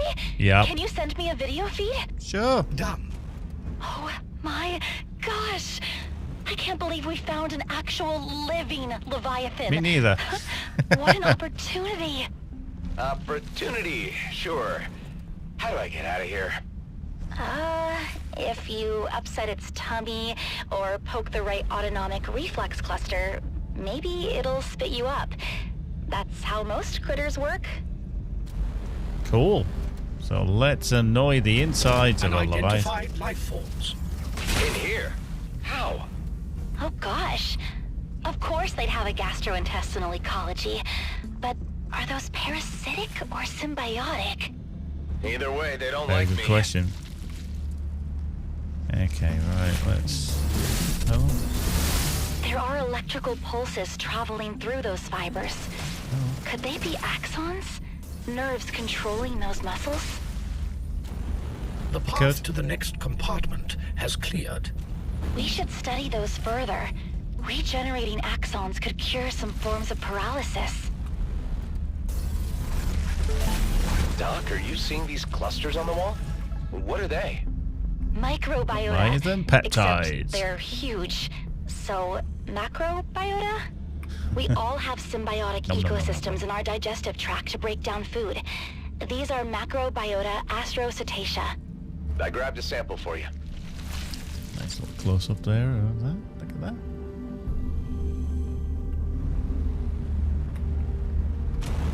Whee! Da, da, da, da, da. Look at that. Surviving Redeemer drones all the way in here.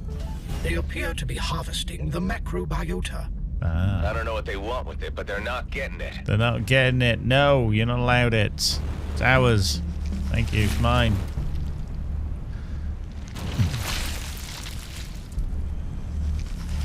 Okay. Oh, look! A nacreous accumulation. I didn't expect that. What? Is that dangerous? That sounds very rude. It is a composite of organic and inorganic materials, formed in response to irritation caused by a foreign object. There may be more further in. Maybe entire pearls? Perils. I know what those are. So, pretty valuable?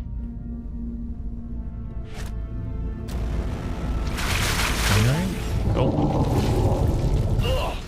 Whoa. Things. Ooh, they're definitely pursuing you. Well, I'm definitely shooting them. They're parasitic. Don't let them attach to your ship. They'll try to extract nourishment from it. Why does everything in here want to eat me? Some people are like, nope, feeling queasy. Not liking this. Not liking this.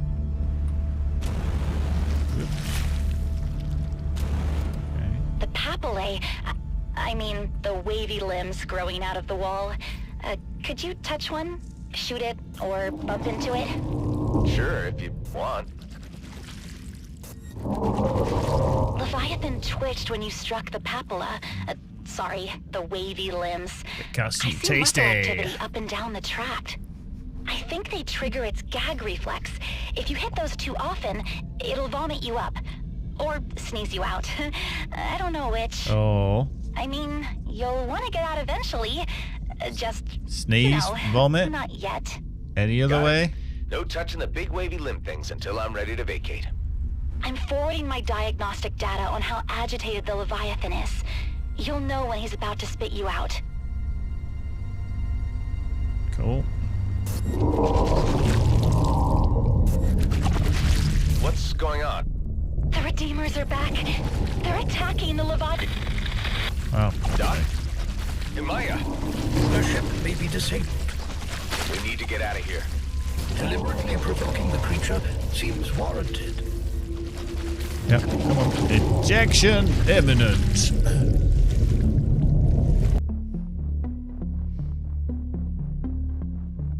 Zero G Scott, I nearly completely misread that.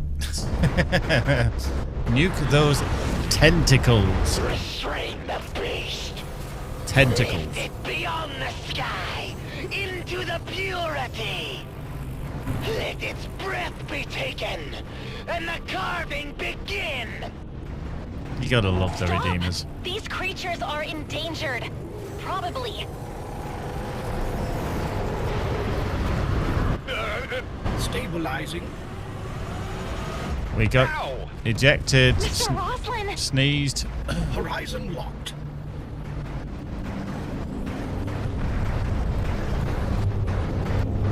The Leviathan's leaving. All destroying, unconquering. We have more urgent concerns. Unworthy. Defiler. The bones of our transcendence flee. Are you all right? Just fine. I'll get you home safe, Maya. Right, let's deal with these. Let's deal with these schmucks. They were going to haul the Leviathan into space. It would suffocate. The only hunting method possible for the Redeemers It is too large to kill with conventional ordnance. Lots of drones. Lots of drones. Gotta love the drones. Let's take Why over are the the drones. Redeemers hunting Leviathans? Even if they cared to explain, I doubt their motivations would make sense to us. Do this. Go. Thank you. And next you.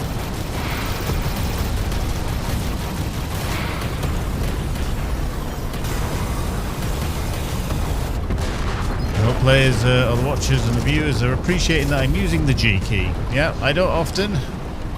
I don't always remember to, but I'm using the G key. Right, let's deal with this thing.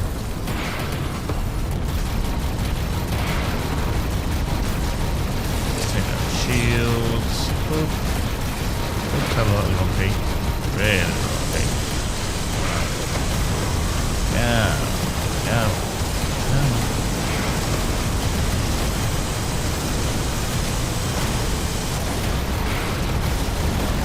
Do with a little bit of a buff in some damage now. We've just been at level 26. I'm not doing enough overall damage.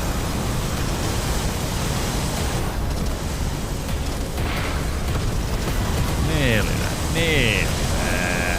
We were to be luminous, untethered. You were. The flesh of the beast would get. Bye now. Haha. What were they yelling about when the big ship blew up? They thought something found in the Leviathan would let them transcend? Strange people. A fantasy of lunatics. They don't need to kill them. They could have flown inside and left, like you did. It wasn't that simple.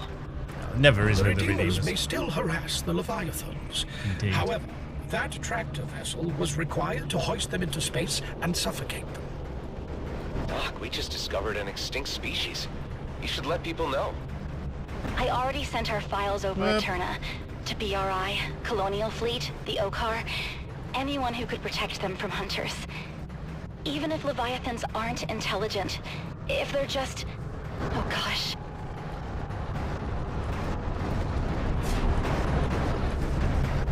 We're not food.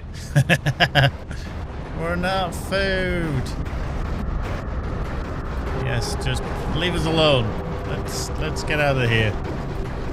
We're not food. You're welcome. We're not tasty. We're a bit crunchy. Remarkable. Remarkable. Gotta love Hive. That was the greatest thing I've seen in my life. Some serious sparkage going on Oh, there. I already have a response from BRI. That's They nice. want me to report to the bioplant facility here in Kait Nebula. Wow, things. A modern facility on the frontier of exobiology. Have you ever been there? I'm sure it'll be great. You should meet me there. I can share my data analysis with you. I'll stop by. Fly careful, Doc. Nice. Well, let's just get out of here. Let's just get out of here because we need to spirit away to our next segment very, very shortly. Oh, yes. Right. Undiscovered. Let's go there now to BRI. Probably got full of Redeemers, but hey-ho. It is what it is. We'll just deal with them. We'll just clear out some of those. Looks like a research outpost. You are correct in your assumption. It is called the BRI Bioplant. I guess those tanks are where they store specimens? I wonder how they cope with those religious freaks in the same neighborhood. Let's pay them a visit. Hi, Mr. Roslin. I was just... Making a mess. Everything's fine. Feel free to dock. Oh, right, there you go. Another spatial bypass location to add to the list. You took the words out of my mouth, Hive. But your tone is far off the mark. You can hardly expect me to be pleased by yet another deposit of this abomination of the rules of physics left scattered in the cluster. It's right there. Red's nice. Okay, anyway, we've got a nice little jump point now. We've got a nice little jump point. So let's just fly up all the way to the top. We're not going to investigate the bios. Hyde absolutely does not like spatial bypass. He's convinced that everybody's just going to blow it. Booster. Let's just dock. You're not one of them. No, we're definitely one of not. those wacky cultist nuts? No. I take it they've been through here? Been and taken. It seems as if this whole system has been left to those whack jobs. Commitment to our research. Once we have items to trade. Would you be familiar at all with the? There were. They would, but I'm just going to skip that conversation. That's the completionist. Aha. Hive has opinions. That is definitely one way of putting it. I'm not so sure if it is actually the right way, but it's definitely one way. Right, I am just going to save there. I'm going to overwrite that because we need to scoot on to our next segment. Yes. So we've cracked on quite well there. Made a lot of things. Now, I'm just going to show you... Noob, that's not what we wanted. To come out with that, what to load. Autosave. See, look at all them autosave. Right, I'm just going to bring you up this save. Because this save is of the challenge that RFG Jan took on for us. But I want to just show you the ship first. Once it loads in. Come on. You know you want to load? You definitely want to load? There we go. Right, let's just take a look at this ship. Okie dokie. Right, so the challenge that I set Jan. RFG Jan is our quality assurance manager, and he's also a bit of a demon player of this game. He tests quite extensively. He has skills beyond my skills, and I put a challenge to him. I said to Jan, I said, right, I'm going to give you a build from the community, and I want you to complete a 4K Lunacy rift with it in as fewer attempts as possible. Now, the question is, did he succeed? Now, he didn't have a practice. He didn't take any time to do this. He literally recorded, went in, and see how well he did. But I'm just going to show you the build. It's by Winged Nightmare, which was posted up on our Discord in our 4K Lunacy builds. And it's called Shadow Judgment because he used a powerful scimitar. Judgment Day mine launchers, some of them. Zealous Core. The shield, if you notice as well, he's got the SH8495 shield, Ragnarok plating, optimized dogmatic scanner, optimized quantum turbine, and the optimized XR's ingenuity. And then he uses some damage boosters and device recharges. Passives wise, I'm kind of in the way here, but 30% increased weapon range, 5% invincibility after Shadow Strike ends, 20% increased device activation range, and 50% increased velocity to all primary weapons. So yes, and you can see full firepower, precision, and expertise. But as I've said, this video that I'm going to show you is going to be Jan's attempt. Now, I want to ask the question to the chat and everybody that's watching. How well do you think Jan will do? Okay. I'm not going to tell you whether he succeeded or failed, but how well do you think he did? Do you think he's going to do it in 1 run? Do you think he's going to do it in 2 runs, 3 runs, 4 runs, 5 runs? Let's have a little guess anyway. But I'm going to show you the video. Some of the parts of the video are speeded up, literally because entertainment value. Wizard Jerry, he is indeed. Yeah, I know you've mentioned it before, that Winged Nightmare is one of our best pilots in the Chinese community. Indeed, he is. Indeed, he is. So he put this build together, and I plucked it and said, right, Jan, you can have a go at this one. Floor is going with the golden 3. Okay, that's an interesting one. Anyway, you will hear my voice. I'm going to talk over, but Jan is going to be in the video talking about the run, concentrating and everything else. I will talk over it. And again, like I said, there's going to be some sped up elements. It's no dev cheats or anything like that happened. It literally is so you'll see it all. So without further ado, let's switcheroo. And yeah, you'll see the wonderful Jan on the screen. Right, let's switch. First try with this build. I have somewhat of an idea what I can expect. But I'm also a little bit rusty, so here goes nothing. And maybe importantly for context, I'm a controller pleb, so don't hate me. I just love that he mentioned that he's using a controller.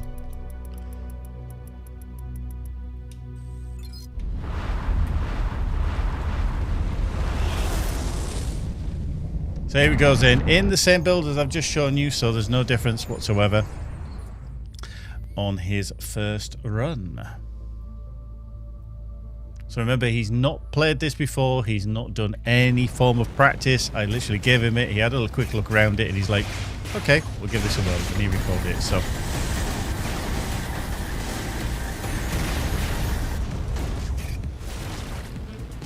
Even the setup of the consumables and the devices is as Wing Nightmare setup, so unfortunately for Jan, and he does mention it later on, that things aren't set up to his preference. So he really has gone in a little bit blind here.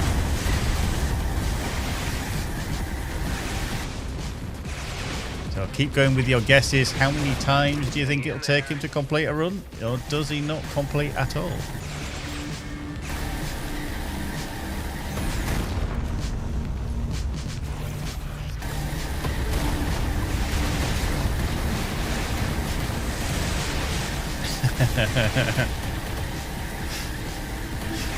I like it, I'm liking it. So he's doing relatively well. He's doing a lot better than I would do, to be fair. A, because he's on controller, and B, because he's playing a scout.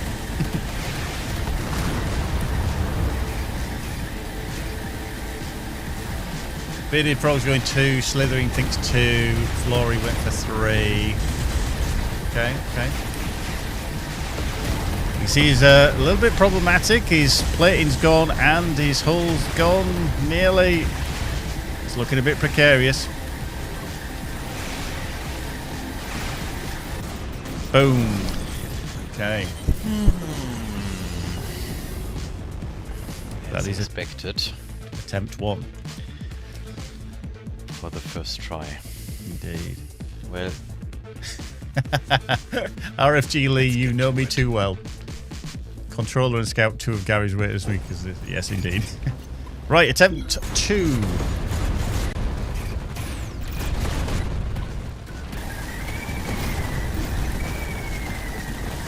So he's obviously, the first run gave him a little bit of a handle on things and, you know, made him pretty much understand things a little bit better.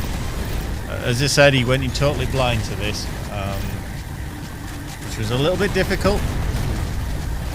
Controller, that's a disadvantage. But definitely for me, my controller skills are terrible.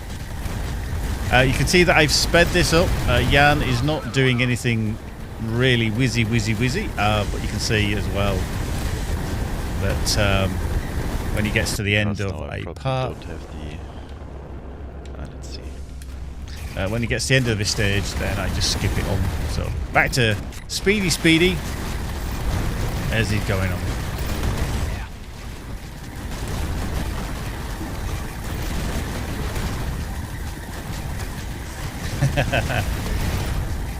He's a very clever pilot, is Jan. Like I say, he uses controller quite a lot in some of the PC games that I know he plays. He does use controller as well.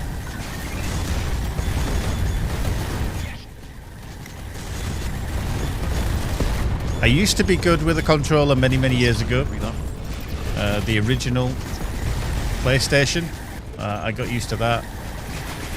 But then I kind of switched to PC, and I've been kind of PC only, even though I do have an Xbox Series X. And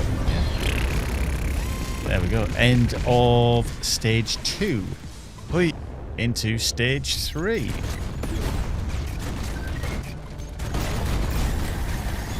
Indeed. I see what Frog's saying. There's a lot of close calls. Yep, absolutely. But he's doing well. You can see the progress keeps tickling along and the resolve stays high.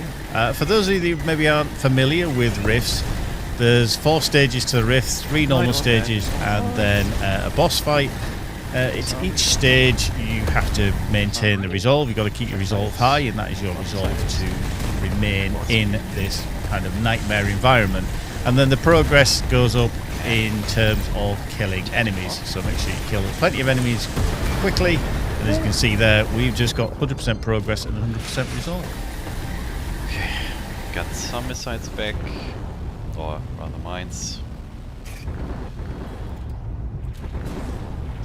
I'm not set up too shabby.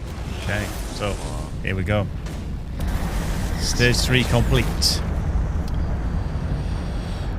Let's go. Okay, teleportation is also not the worst, so okay, a little bit lucky. Into the boss fight. Just get a good one. Don't be an inquisitor. Don't be an inquisitor. Yes. And it wasn't.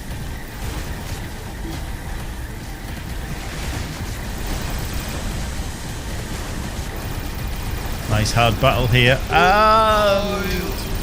Oh, that was so dumb.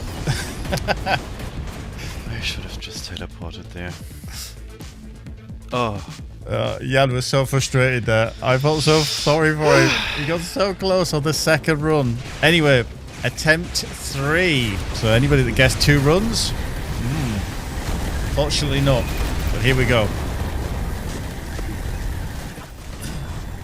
It was so close. Yep, absolutely. It's a tough one. It really is. Bearing in mind this is 4K Lunacy with a build that Jan has never played before. He'd never practiced with or anything like that. Whenever I've done any of the 4K challenges from you boys and girls, I've always had a practice because I need to. And I still fail.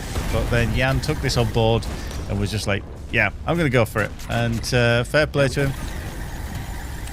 Yeah, took on the challenge.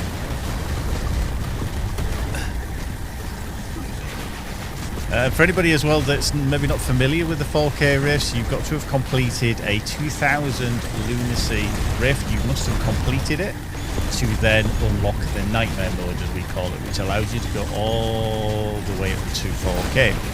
Now, some of the pilots that are in the chats now, over on YouTube or whether you're on Twitch, I'm sure you can sail through some of these. I know people like Wizard Jerry can. We've seen some of his wonderful videos that he's put together, which pretty much puts a lot of people's flying abilities to shame, and that's me included. So taking on a blind build as this is a bit of an extra challenge.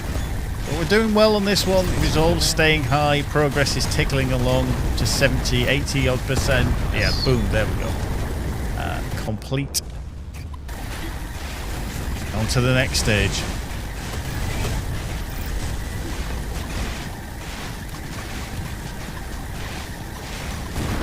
I'm going to see how many other devs out there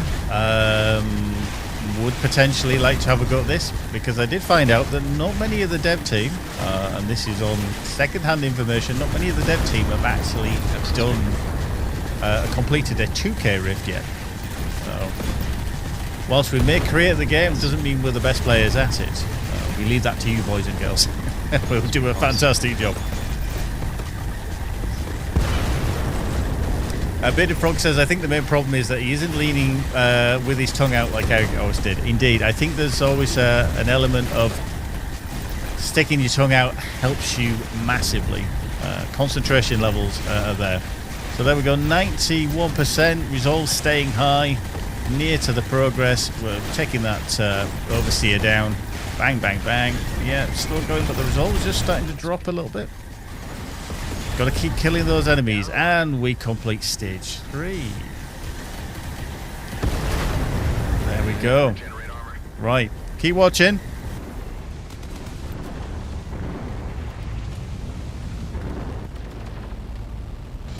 Oops.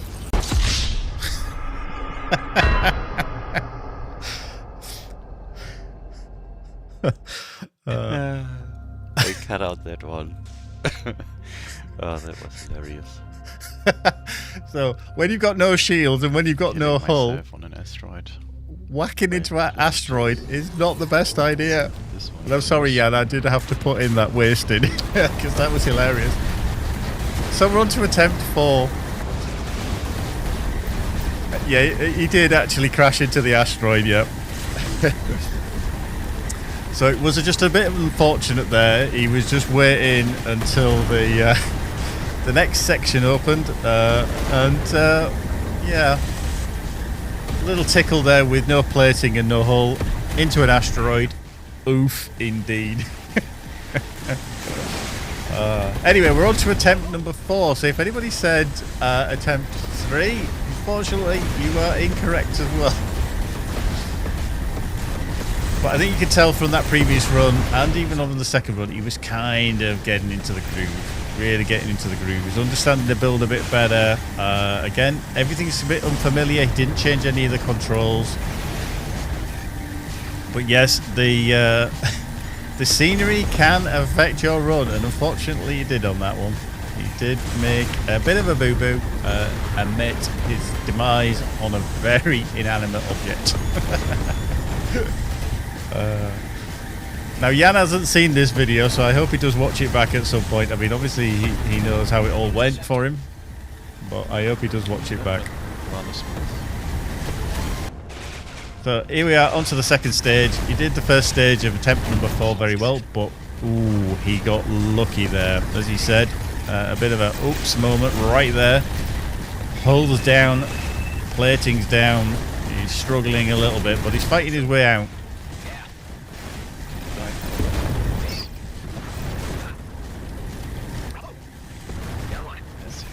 Yep, still getting the progress. The resolve is high, but you just obviously got to maintain your ship's integrity as well. Yeah, he did get hit rather hard there, but he managed it. He got through onto stage 3. Taking out these redeemers, trying to zip about as much as possible. Trying to maintain. I mean, you can even see his hull is critical. It really is quite critical. His plating's holding, but critical on the hull, so he's got to be careful.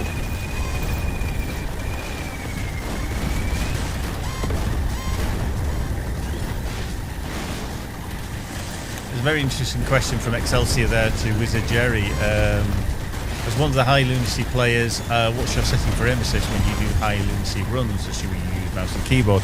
Yeah, I mean, people are obviously going to be doing various settings for how they run things. Oh, there. Attempt 4 again. The mines got him. The mines. Right, attempt 5. Okay, so we're into the 5th attempt here. That was just very unfortunate at the end of the 4th run. With the enemies dropping mines, again, he completed the stage, but just because of how weak he was and the ability of the enemies to drop mines, he just went straight into it and boom, gone. Wizard Jerry is dropping the skills there, dropping the mic on his skills that he uses. Default setting, doesn't have maxed out aim assist. If you've not seen any of Wizard Jerry's videos, do check them out. We have linked some on our Discord as well. He's cleared every 4K rift in every ship. Okay, so you pick a ship, he's done it. And done it very impressively as well. So yeah, definitely high level. So that's the end of stage 1 on his 5th attempt. Here we go, into stage 2. Now, as long as he doesn't lose the hull, he's doing okay, keeping the plating going. You can see it's regenning as well, which is nice. But sometimes the hits just demolish it straight away. Whoop, flying straight into that overseer there was probably not the best idea. Or G&B freighter, rather. So, yeah, he's doing okay, firing the ball back. Got Shadow Strike off and firing. Progress is doing okay, 70-80%. Still got the resolve. The resolve is not a problem. It literally is the integrity of his ship. There we go. The end of stage 2. Right, into stage 3. So this is the 5th attempt. Again, just as a reminder, this is going in blind. No practicing, you know, no heads up on anything. He literally just took the save, grabbed the controller, and thought, we'll give it a try and see what happens. This segment is Gary living his sports commentator dream. Absolutely, yes. Lee does know that I like sports, so yeah, I'm kind of living my dream a little bit on here. Yeah. I mean, I could just shut up if people want me to stop to talk. I could honestly shut up, but I thought, you know, it's really cool to talk over the top of it. Now his progress is a little bit behind here. He's only on 55%. Resolve staying high. Well, we just jumped to 70, which is good. So we must have had multiple explosions and kills. Resolve's just dropping slightly down, but he's picked it back up again, back up to the 80s. Ping, ping, ping, ping. There we go. Progress is going well. Yeah, Resolve staying high. I think we'll have a good completion on this stage. There we go. Through to the resolution. Right. Clean, but it worked. 0G Scott, it's frantic and it is sped up, to be fair. I have sped the filming up of these segments to like 200%. So we're going into the portal into the boss fight without whacking into any asteroids.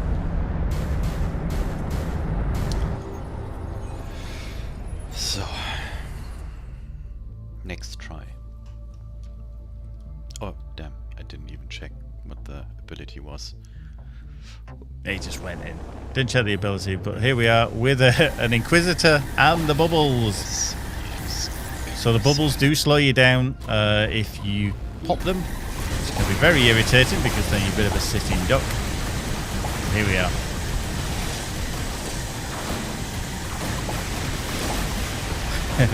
Yep. He doesn't move about a lot. He's very concentrating, but we're still going through. Ooh, taking a bit of a hit there. You can see his plating's gone. Pulls barely there at about a quarter. He's going to manage it. Do you think he's going to manage it? He's got to keep out of the damage zones. He's doing okay. He's dropped the fire, got the shadow strike, and he did it. Oh, Jesus. We'll give him a round of applause. Well done, Jan. Very impressive. Very sweaty, he says that. Very sweaty. Well, yeah. There you have it. Thoughts on the build? Quick, fun, explosive. Pretty nice to like engage, disengage, and also very good balance of offensive and defensive capabilities. So yeah, I enjoyed that one, and I mean 5 tries wasn't too bad, I would say. There we go. Right, let's switch over to the showcase. Well, fair play to Jan. Another round of applause. He did that blind. Like I said, I gave him the build and said, do your best. And he kindly did that for us. So hopefully we'll see more of those challenges because I know he enjoyed it. I know he does enjoy the challenge. So, yeah, I think we'll throw more his way. And we might see if we can get some of the others on the dev team, see if they're able to take on that challenge as well. But as always, we're flipping it over to our wonderful, wonderful screenshots, including our RFG Top Pic, which the team always pick out from the screenshots that we offer every time we do one of these streams. Now, the other thing I'm going to do is, if you were here for the last stream, I've got some of the answers from Tees, because I know some of you had follow-up questions, which I will go through as we go through these screenshots as well. So don't forget, I haven't forgotten. And if you've got any more questions, I do see one that's coming from Excelsior. We'll try and get those answered. But first up, this is a wonderful Wraith screenshot from Astronica over on Steam, who is actually one of our previous winners, but they've changed their name. If you remember the last stream, the winner was and I've forgotten the name, but they did some wonderful scout shots, but they have absolutely changed their name. So yeah, this one is from Astronica. Now I'm going to answer the question from Excelsior. He's asking quite a specific question regarding modding, but if I had the intention to mod EVERSPACE 2 despite the lack of official mod support, is there any software or tool you would recommend for doing it? Honestly, I couldn't say, to be fair. Modding is way outside of my remit, especially unofficial modding, etc. Now, just to reiterate about that, we don't, you know, we know that some people want to dive into unofficial modding. We know that people want to tinker as much as possible. Now, all that we ever do, all that we ever ask, rather, of people is that you do it respectfully. If you want to tinker, if you want to alter anything within the game, if you can, then that is entirely your prerogative. One thing we will say, though, is if anything breaks, your game save breaks or anything like that, we cannot fix it if you've been tinkering.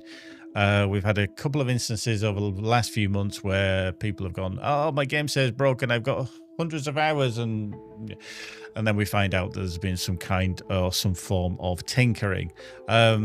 If we can, we'll try and help out, but if you go in there with the mindset of I'm going to tinker, then just remember that, you know, we can't always help you out, unfortunately. But yeah, it's something outside of my remit, and I don't think the team would be able to tell you exactly what would be a good tool to do so. But if you are interested in modding, I've done modding in the past many years ago, even map making for some old world FPSs, etc. Then yeah. Oh, DMZ news got truncated. Did it? Okay, I better check that out. I don't know why it's done that. Excelsior says, I'm familiar with Blender. The question is rather how to inject or modify assets in the game. Yeah, I couldn't actually say Excelsior, if I'm honest, with other locals. Okay, let me just check on that. I don't know why it's done now. I'll just double check. Let's just... okay, so it has... Okay, we'll keep an eye on that, see if that has fixed it. Let me just save that again. Let me just save it.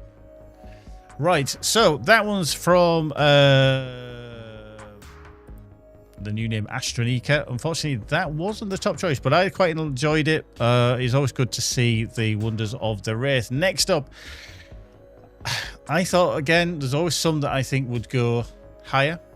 And this is one of those, and this is from Sir Sparrow the Songbird over on Steam. Now, you've seen this kind of environment before. We've shown plenty of screenshots along these lines, and but I like this one simply because it looks at other parts of the scrapyard. So, you know, when you see down here, we can see the little area or where they're obviously taking in parts, etc. But then, you know, you don't always notice these things because of the lighting, and I think it's just a nice, it draws the eye. It really does draw the eye down to here. And then you've got the wonderful sunset in the background, etc. But yeah, very good. So Sparrow the Songbird, sorry it didn't get higher, but it's a very nice no matter what. Right, a question that we had from last time out was from 7Nindo over on YouTube. And this was a question to Tease, who was one of our senior programmers, and he was just asking, what's the most exciting thing to develop, the facets of the game that stimulated you the most during the design of the game? Now, I'm reading this to verbatim kind of scenario from Tease, and he put, even though the item management was the most challenging part, it felt always very rewarding to implement another design request or feature into it. Since you knew that people would spend a good amount of the total playtime using it, it felt right to go the extra mile and almost every time. There we go.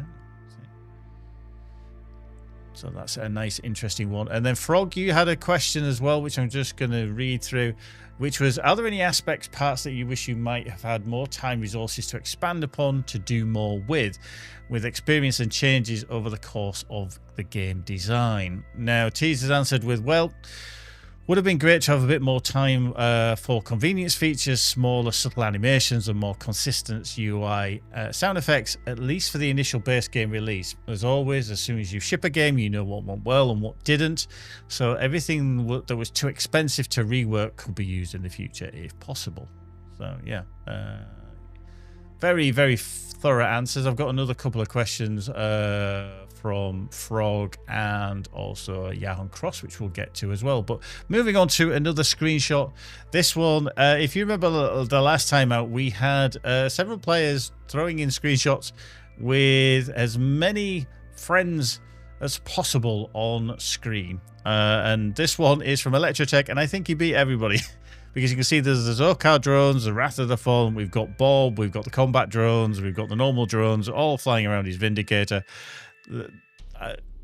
His screen is pretty full with friends. You know, he obviously likes to party, he obviously likes to have friends around, and he's done an amazing job there, I think, of pretty much having everybody he knows flying around with him. And that's an amazing screenshot as well from Electrotech that was on our Discord. Next up, see, I like this one. I did like this one, and this is why I chose it as well. This is from Alex over on Discord. Some people get a little bit freaked out by this one because if you don't like an eye shot, you know, like somebody's picture of an eye, then this might be not the best shot for you, but I like it. I really, really do, and it's very, very cool. Very well composed with their gunship there. They're a hefty boy in the middle there, and just peeking over the top of it is the star of the system, which is very, very nice. But yeah, that one's from Alex over on our Discord. Just carrying on with flipping back to the questions for T's to answer, and this one is again from Bearded Frog from the YouTube. What game most inspired you to get into game dev? T's answers, not sure if I can boil it down to one single game, most likely something like Super Mario Land, Brothers World, etc. But also games like The Secret of Monkey Island, probably the first PC game I played, were pretty influential. The feeling that creating games could become a job at some point after school was getting even bigger during the mid-90s when Super Mario 64 and Quake kicked off the 3D revolution. Now, it's funny, I actually remember the original Secret of Monkey Island because I played that on my Amiga back in the, I'm going to say late 80s, early 90s. Yeah, before I got a PC, but that was way, way long ago. Way, way long ago. Right, switching back. Ooh, typed kibbles from our Discord. I like this shot. I really did, because of the focus on the slightly sparky element in the middle there, which is obviously drawing everybody's attention. But then you just notice his ship is making haste and getting out of there as quick as possible, because it's getting a little bit toasty in there. But very, very cool screenshot rather, from Type Kibbles over on our Discord. Bearded Frog says he's never played Secret of Monkey Island. You're missing out a treat. Even the follow-ups, LeChuck's Revenge, etc. There is, but unfortunately I don't know why the DMZ lottery is just cut off, but I'm going to put it into chat so that you can see it. I'm just going to put it there, because it is in the document, but I don't know why it's not showing on the scroll. But they are the DMZ lottery winning numbers: 2, 4, 8, 35, 36, and 43. There we go. Just so that you know. I know Wizard Jerry does ask for them because there is a little bit of a element in the Chinese community where they try and guess on the numbers themselves. That was actually me. I put them in there, so you know. Lee doesn't see what the numbers are. He doesn't pick them or anything, because if we did, there'd be terrible choices, just like his coloration of ships. But anyway, right, this one, this lovely screenshot is from Astronika again, obviously our winner from the last time out. Shots fired, shots fired. Now this one I actually thought was going to be near the top. Honestly, I thought this was going to be top 1 or top 2, and this just goes to show that I know nothing, because the team were like, nope, we're going to put this in 5th place overall. And yeah, I was blown away with this. See, Lee's like going, just, yeah, 1, 1, 1, 1, 1. See, this is why we can't have nice things, because Lee just chooses the numbers like that. If he was picking out the lottery numbers, it'd be like, number 1. Number 1. But yeah, this shot, I thought, because it just looks huge, the whole thing looks massive. I really thought this was going to be up to number 1 or number 2, and nope. Astronika, unfortunately, over on Steam, it didn't get there. Disappointing, but I liked it. I thought it was cool. I really did. But I don't get to choose. I did not get to choose. Right. So, who do we have next at number 4? We have the wizard that is Jerry's shot from our Discord. This is quite an iconic one, and I do like it. I love the coloration of this. Slight little spoilery, but I think we've been far out now. We're about 6 months out since we launched Wrath of the Ancients. But if you've not been to this place yet, you're in for a visual treat, because I think the team did a wonderful job. And yeah, I think lovingly captured here by Wizard Jerry. Well done, my friend. Brilliant shot. But only in 4th place. Only, I say. Only. Right, last question from the last time out, which I'm just going to answer, which is from Yahon Crossover on YouTube. He wanted to know from Tees, what tips would you give to everyone who wanted to get into game dev, game programming and game design in particular? Okay, so Tees answered with, depends a bit on your skill level, I guess, programming and or experience, perhaps. Since it's become incredibly easy to develop a game as a one-man band due to the availability of tools and learning resources, I would recommend to start playing around with 1 or 2 of these smaller game engines, preferably 2D to begin with, and try to bring a focused idea to life. Don't try to create GTA 7 just yet. You will get a lot of experience by doing that and learning more about your skills and interests. No, easy to develop refers to bringing an idea to life part only, not the making a living from it part, which has become increasingly difficult due to discoverability. There we go.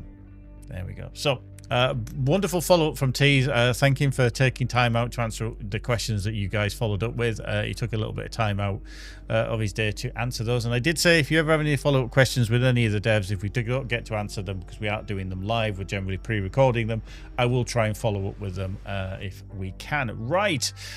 Let's go into the top 3. Let's go into the top 3. Right, so in 3rd place is this wide shot, very wide, from Lores Kila over on Steam. Now, we've seen some of these shots before. Now, this is a very, very wide boy. Amazingly well done. I think possibly a little bit of stitching is happening between the shots, but Siren Sea looking very resplendent this time of year. You can see the outlaw base down here. There's some debris over there as well, and I think they've just captured it perfect. Slightly off center. Slightly off center. I know some of you are going to get that little OCD there, aren't they? You know, it just needs a little bit of a shift to the left, and yeah. But we will hold that against them. Wonderful screenshot, and that was 3rd place. We might run out of time to erupt into gamification. Don't worry, I'm going to stay until I've showed you all these. I know we're over time, but we always run over time.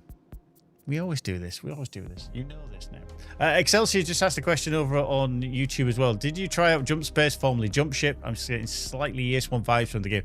I haven't personally, but I have seen it and I've watched some videos of it. Does look good. Does look good. Yeah, sorry, Zero G Scott over on Twitch. He said you had to point out the off center. I did. I'm sorry. I'm sorry. It's just there. It's staring me in the face now, and it's going to stare you in the face as well. So you can all be like slightly off center, slightly off center. Anyway, 2nd place. 2nd place. I mean, it's just the game. Our vistas, and this is why we have a photo mode within our game, is because you can find a spot like this and just take a wonderful screenshot of the planets of EVERSPACE and the various wonderful, wonderful environments that we've created. And this is from Centox over on Steam. Very, very clever. Now, you may have noticed that I believe this is from a very similar place to the, and I'm just going to go back through the screenshots to this one. I believe this might be the same or close by to this screenshot. I'm not entirely sure. I did think it was there, but anyway, let's just go to here.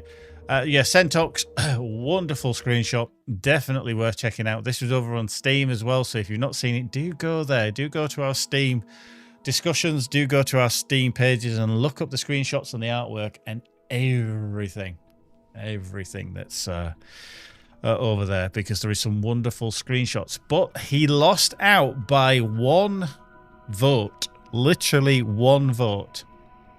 I don't get to vote. I don't vote in these. I just provide them. And this winner won by 1 vote over Sentox. And this is from, and it is a translated Japanese name, and we've seen him before, and it's Beckman over on Steam. And it's this one.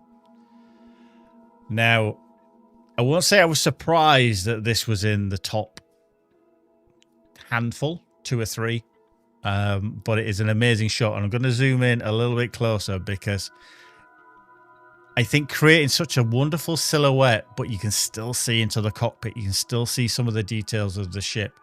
It's just such a clever idea, and the team also thought this because they voted this one as the top shot. This is this month's RFG Top Pic, which I think is superb. And I'm going to give it a round of applause because I think it's deserving. And it is a really nice... It's almost... See, this is the thing, Frog. Bearded Frog has said prefers the other one. And this is why I throw it out to the team. And literally only won by 1 vote. Literally 1 vote. That's how close it was between Beckman and Sentox. Again, over on Steam, I do implore you to go and check out all the screenshots. But I think it's very appreciative of how it creates the silhouette and the speed. There's kind of a speed element. It's almost like this is, you know, this person's got to get out of here. It's, you know, there's kind of some event happening behind them and they just need to get out as quick as they can. Now, next month, okay, so I'm talking about the future stream, our stream for November, as it will be. November, blimey, that's come around quick. We're going to have a theme to our screenshots. So if you're on our Discord, this is very prevalent for you because this is where I'm going to be looking mostly, I would have thought. But if you are on Steam and you want to throw in your screenshots on this theme, then please do. And I'm also throwing it up onto Reddit as well.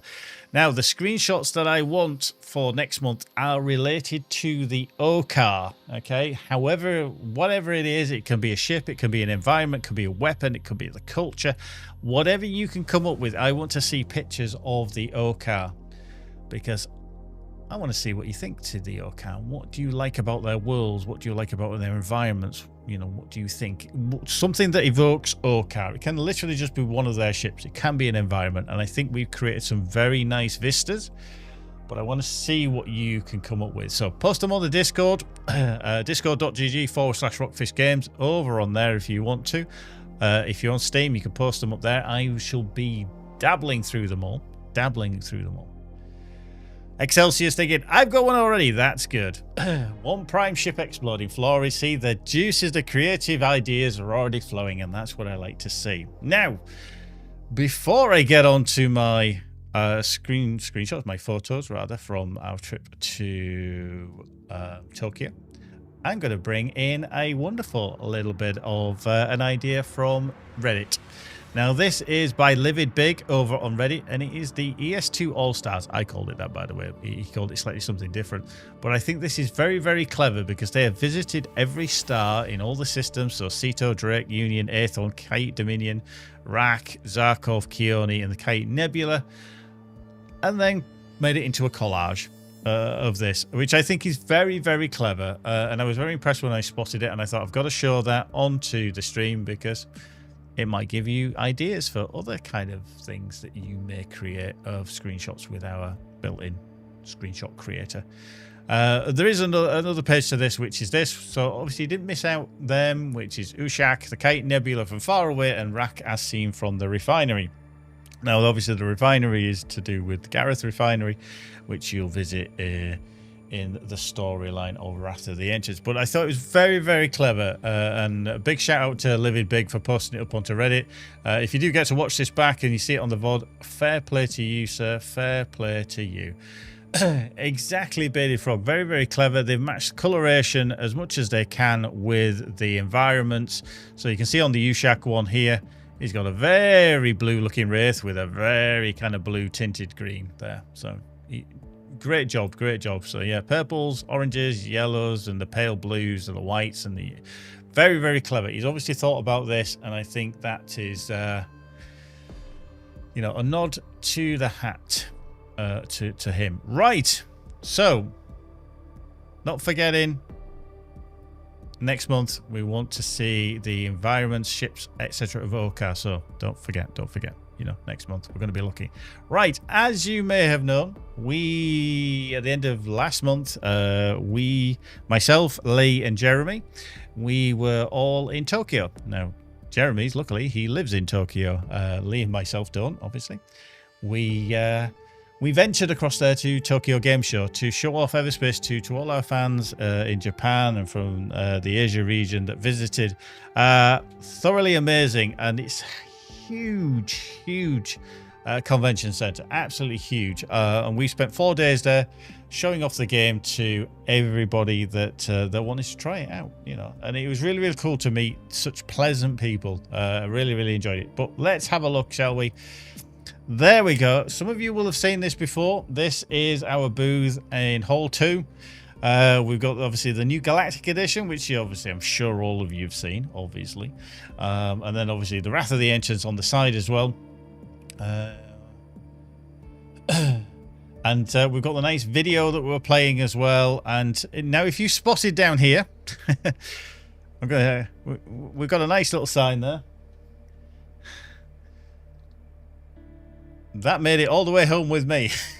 I know it's in reverse because my camera's reversed, but, you know, we'll roll with it, okay? We'll roll with it. So, yeah, that board is here with me. I had to bring it back. But anyway, that's our booth. We had a plethora of people. A plethora. Now, to be fair, I did actually have to bring home this as well in a flight case. So, yeah, I wasn't just taking things. I was taking a lot of various other items as well back with me. But there we go. Just to prove, there's Jeremy in the background watching some of our Japanese fans playing on either controller or on the laptops, which they were thoroughly enjoying, and we saw many people come through. Zeros G says, I bet you have stop signs on your walls too. I don't actually. Well, we had 3 flight cases to take these things. That one all packed into one. Bearded Frog is just asking about the wall. This one took one, and this one was split into 2. So yeah, interesting stories that one day we may talk about with flight cases and stuff. Dear. So if you want a kind of idea of the size of the convention, this is Hall 7. Okay. Front to back, top of the stairs, you can see lots of things, lots of games, some big games, Capcom, Biohazard in the background and everything. And then there's Hall 8 over on the other side. And then there's even more halls, bearing in mind we were in Hall 2. So you got Hall 1, 2, 3, 4, 5, 6, 7, 8. And then I think there was 9 and 10, which was in another part of the building as well. Phenomenally busy. I think there was 260,000 plus people came through the doors over the 4 days that it was open. So yeah, a very busy time, but it was really cool. And by the end of it, we were tired. Now, I put this screenshot in here, obviously nothing to do with our game, but when we talk about how we have to punch through the noise and how we're competing with the big boys, bearing in mind our booth was 3 meters by 3 meters. This was Electronic Arts and Battlefield 6. Now, if you look at the size of their stage, of their booth, of their publicity, their marketing, this is why we need your help. We need your help to punch through the noise, to try and get us as visualized as much as possible. And I'm using this as a reference, but just because of the huge scale of this. I mean, there must be, I don't know, 2, 4, 6, 8. There's like 48 basically playable parts there. There was a stage where they had the devs on. They've got a full-size Apache kind of there. They've got a tank bursting through the wall, etc. Now, it might be AAA, etc., but it is what we have to compete with, whether it's AAA, Quad A, whatever they want to call it. It's what we have to deal with. So just bearing in mind what you can do to help us to try and push through that noise and be seen, essentially, is because we have to compete with the people like this. So please do help us, and we're very thankful for you doing so. At the end of the 4th day, We finished. Yes. Conventions are always fun. Really, really love meeting all the people, but they are very, very tiring when you are stood on your feet, talking to people, conversing with people, literally physically being stood there. It is tiring work, and to be fair, we were all a bit knackered by the end of it. If I'm honest, by the end of the Sunday, very, very tired, and we're all looking very, very happy. There's Lee on the left, there's Jeremy in the middle, and obviously me on the end. We're all very, very happy that we'd finished, but it's always a pleasure to see everyone, and we're quite happy that it was over. But now we get to see some of the trip. Okay, so I've never been to Japan before, and Lee and Jeremy, thank you very, very much. They took me on a bit of a whirlwind tour of some of the places in and around Tokyo, and some of you will recognize this building because it's a very, very famous building, and this is the old Sega building, which is very, very still in existence. I believe this company took it over and then converted it when it closed. We didn't go in it, but it is a very, very famous building. So that is the old Sega building. For those of you that you want to try out some of the adult Mario Kart, should we say, which they can't do anymore. They can't, you know, Nintendo were very, very clamping down, should we say, but you can still go traveling around the streets of Tokyo in a street cart, and yeah, it's still there. Yeah, G-Go is the former Sega arcade. That's the one, yeah, as Lee just pointed out there. So yeah, if you want to try out any of the street cart, you can in Tokyo. Some of you will recognize this place. It's probably, I believe, the busiest crossing in the world. It's Shibuya crossing, the Shibuya Scramble, as they call it, and it's very much the very much a scramble. However, it's very organized too. When everybody can cross this crossing, they reckon up to about 3,000 people can cross at the same time. But not once, and we crossed this about 3-4 times over the 2 days that we had spare extra time. Not once did you walk into anybody. Bearded Froggies wants to know, did you throw bananas from the carts? I never went on them. We didn't have time. I know they're a little bit frowned upon, should we say? So yeah, we didn't. But anyway, Shibuya crossing, the Shibuya Scramble, very, very busy. I believe it's the densest population-wise city in the world. So yeah, you can imagine a lot of people. Now, here's an interesting one. This falls on Lee. I know we're way over time, and I'm sure everybody's quite happy with this. This falls on Lee because he found that there was a bar in Tokyo called the Rockfish Bar. There we go. So we had to go visit. And we did. We went and visited the Rockfish Bar in Tokyo as the Rockfish crew. So myself, Lee, and Jeremy, we dropped in just to have a drink. And here we are having a whiskey highball in a Rockfish Bar glass at the Rockfish Bar. There we go. See? We know how to live as the Rockfish. Yep. Well, to be fair, the Rockfish and a Rockfish is a Rockfish, isn't it? So, you know. But yeah, we went to the Rockfish Bar to have a drink. Did you get any discounts? I love that question, Joe Cool. Did you get any discounts? No, the staff that were there were brilliant to talk to. Now, luckily for us, Jeremy, who is our colleague, he lives in Tokyo and he's lived there for about 8 years now. And he speaks fluent Japanese, so he could converse with the owner. And he told the owner and the staff all about who we were, because, you know, that we worked. I believe we gave some of the I think business cards, if I remember, Lee, and that. Were you wearing your Rockfish shirts? No, we weren't. It was our day off. However, I do have a card. It's very difficult. Again, it's reversed, unfortunately. So we did get a little business card from them as well, which was nice. And we also got some stickers. We got some nice little Rockfish stickers from them as well. So yeah, that was cool. Really nice to speak to very, very nice people as well in Japan. I have to say, everybody that I spoke to, everybody that I interacted with was really, really nice.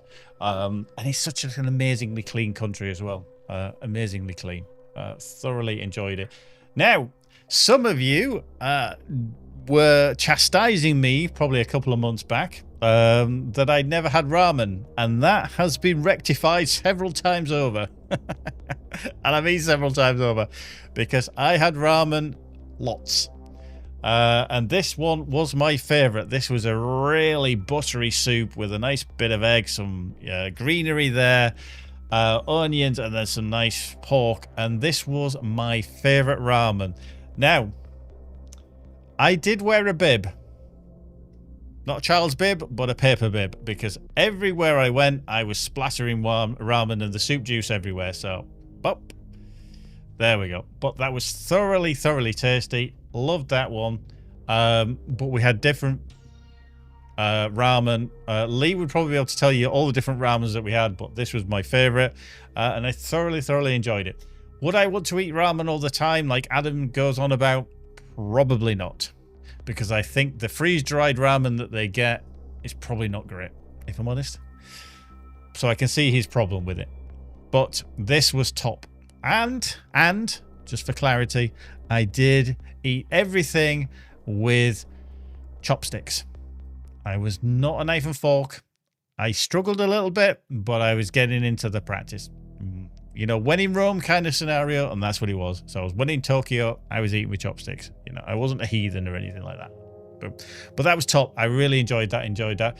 Now, this is Lee's fault, by the way. This is Lee's fault because we went to a supermarket and he was buying a lot of sweets. A variety of sweets to take that. So I started doing the same. And do you know what? I've been back nearly 2 weeks now. Yeah, even the rice, bearded frog, even the rice. Yeah, Zero G Scott, the soup was a challenge. Luckily, you have a spoon.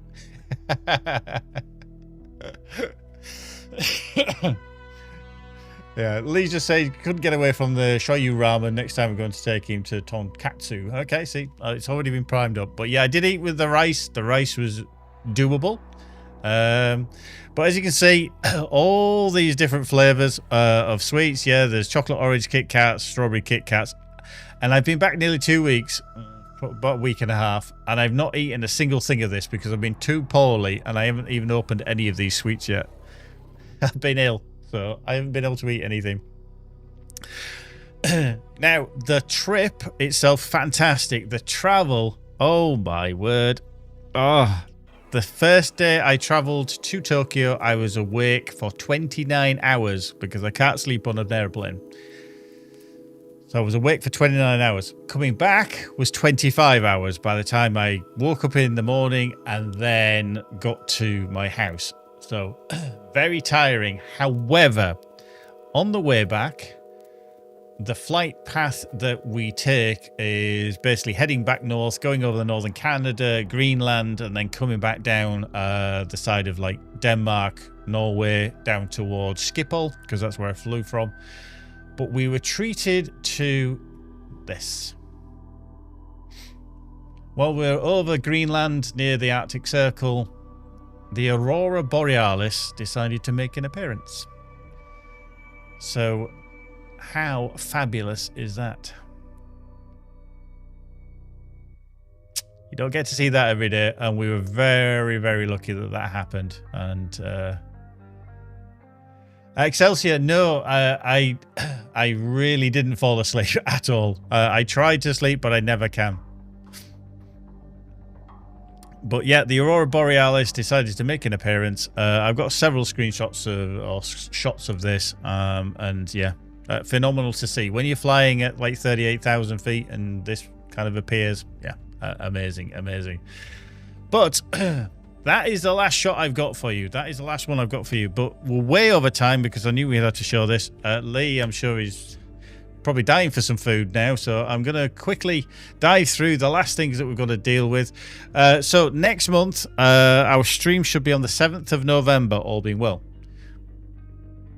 Okay, all being well. That should be the date, 7th of November. And we will hopefully have another dev interview with the mighty Gero Gorlick, our audio and sound director. And I probably just butchered his name, so I do apologize, Gero.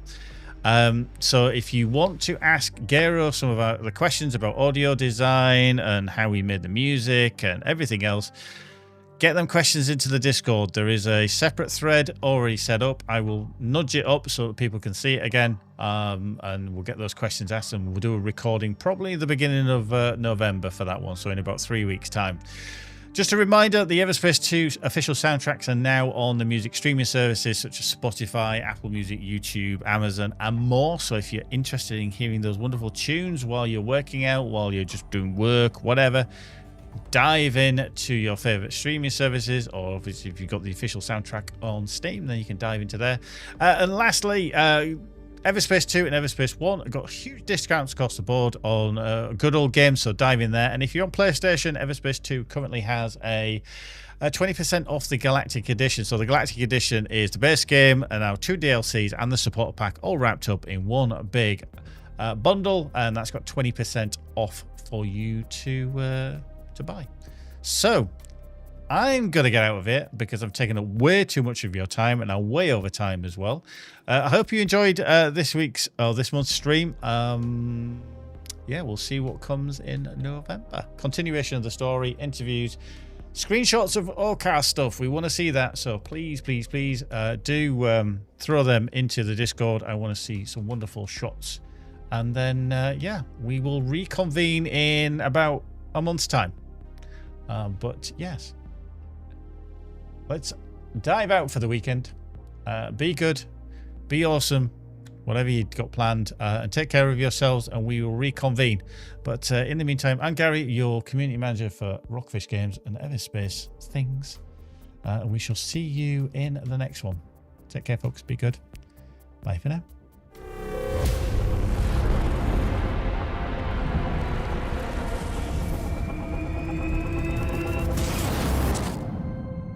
You have been granted passage among our stars. This is a sacred service. Join our fleet's torchbearers. It is the human who defiles our pilgrimage. No one has ever ventured this far.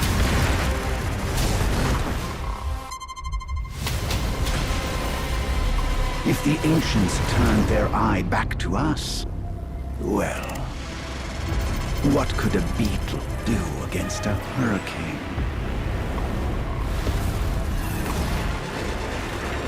What the hell's wrong with the sky?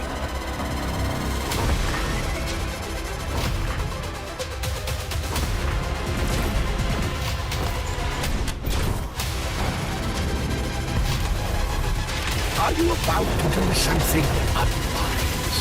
Absolutely.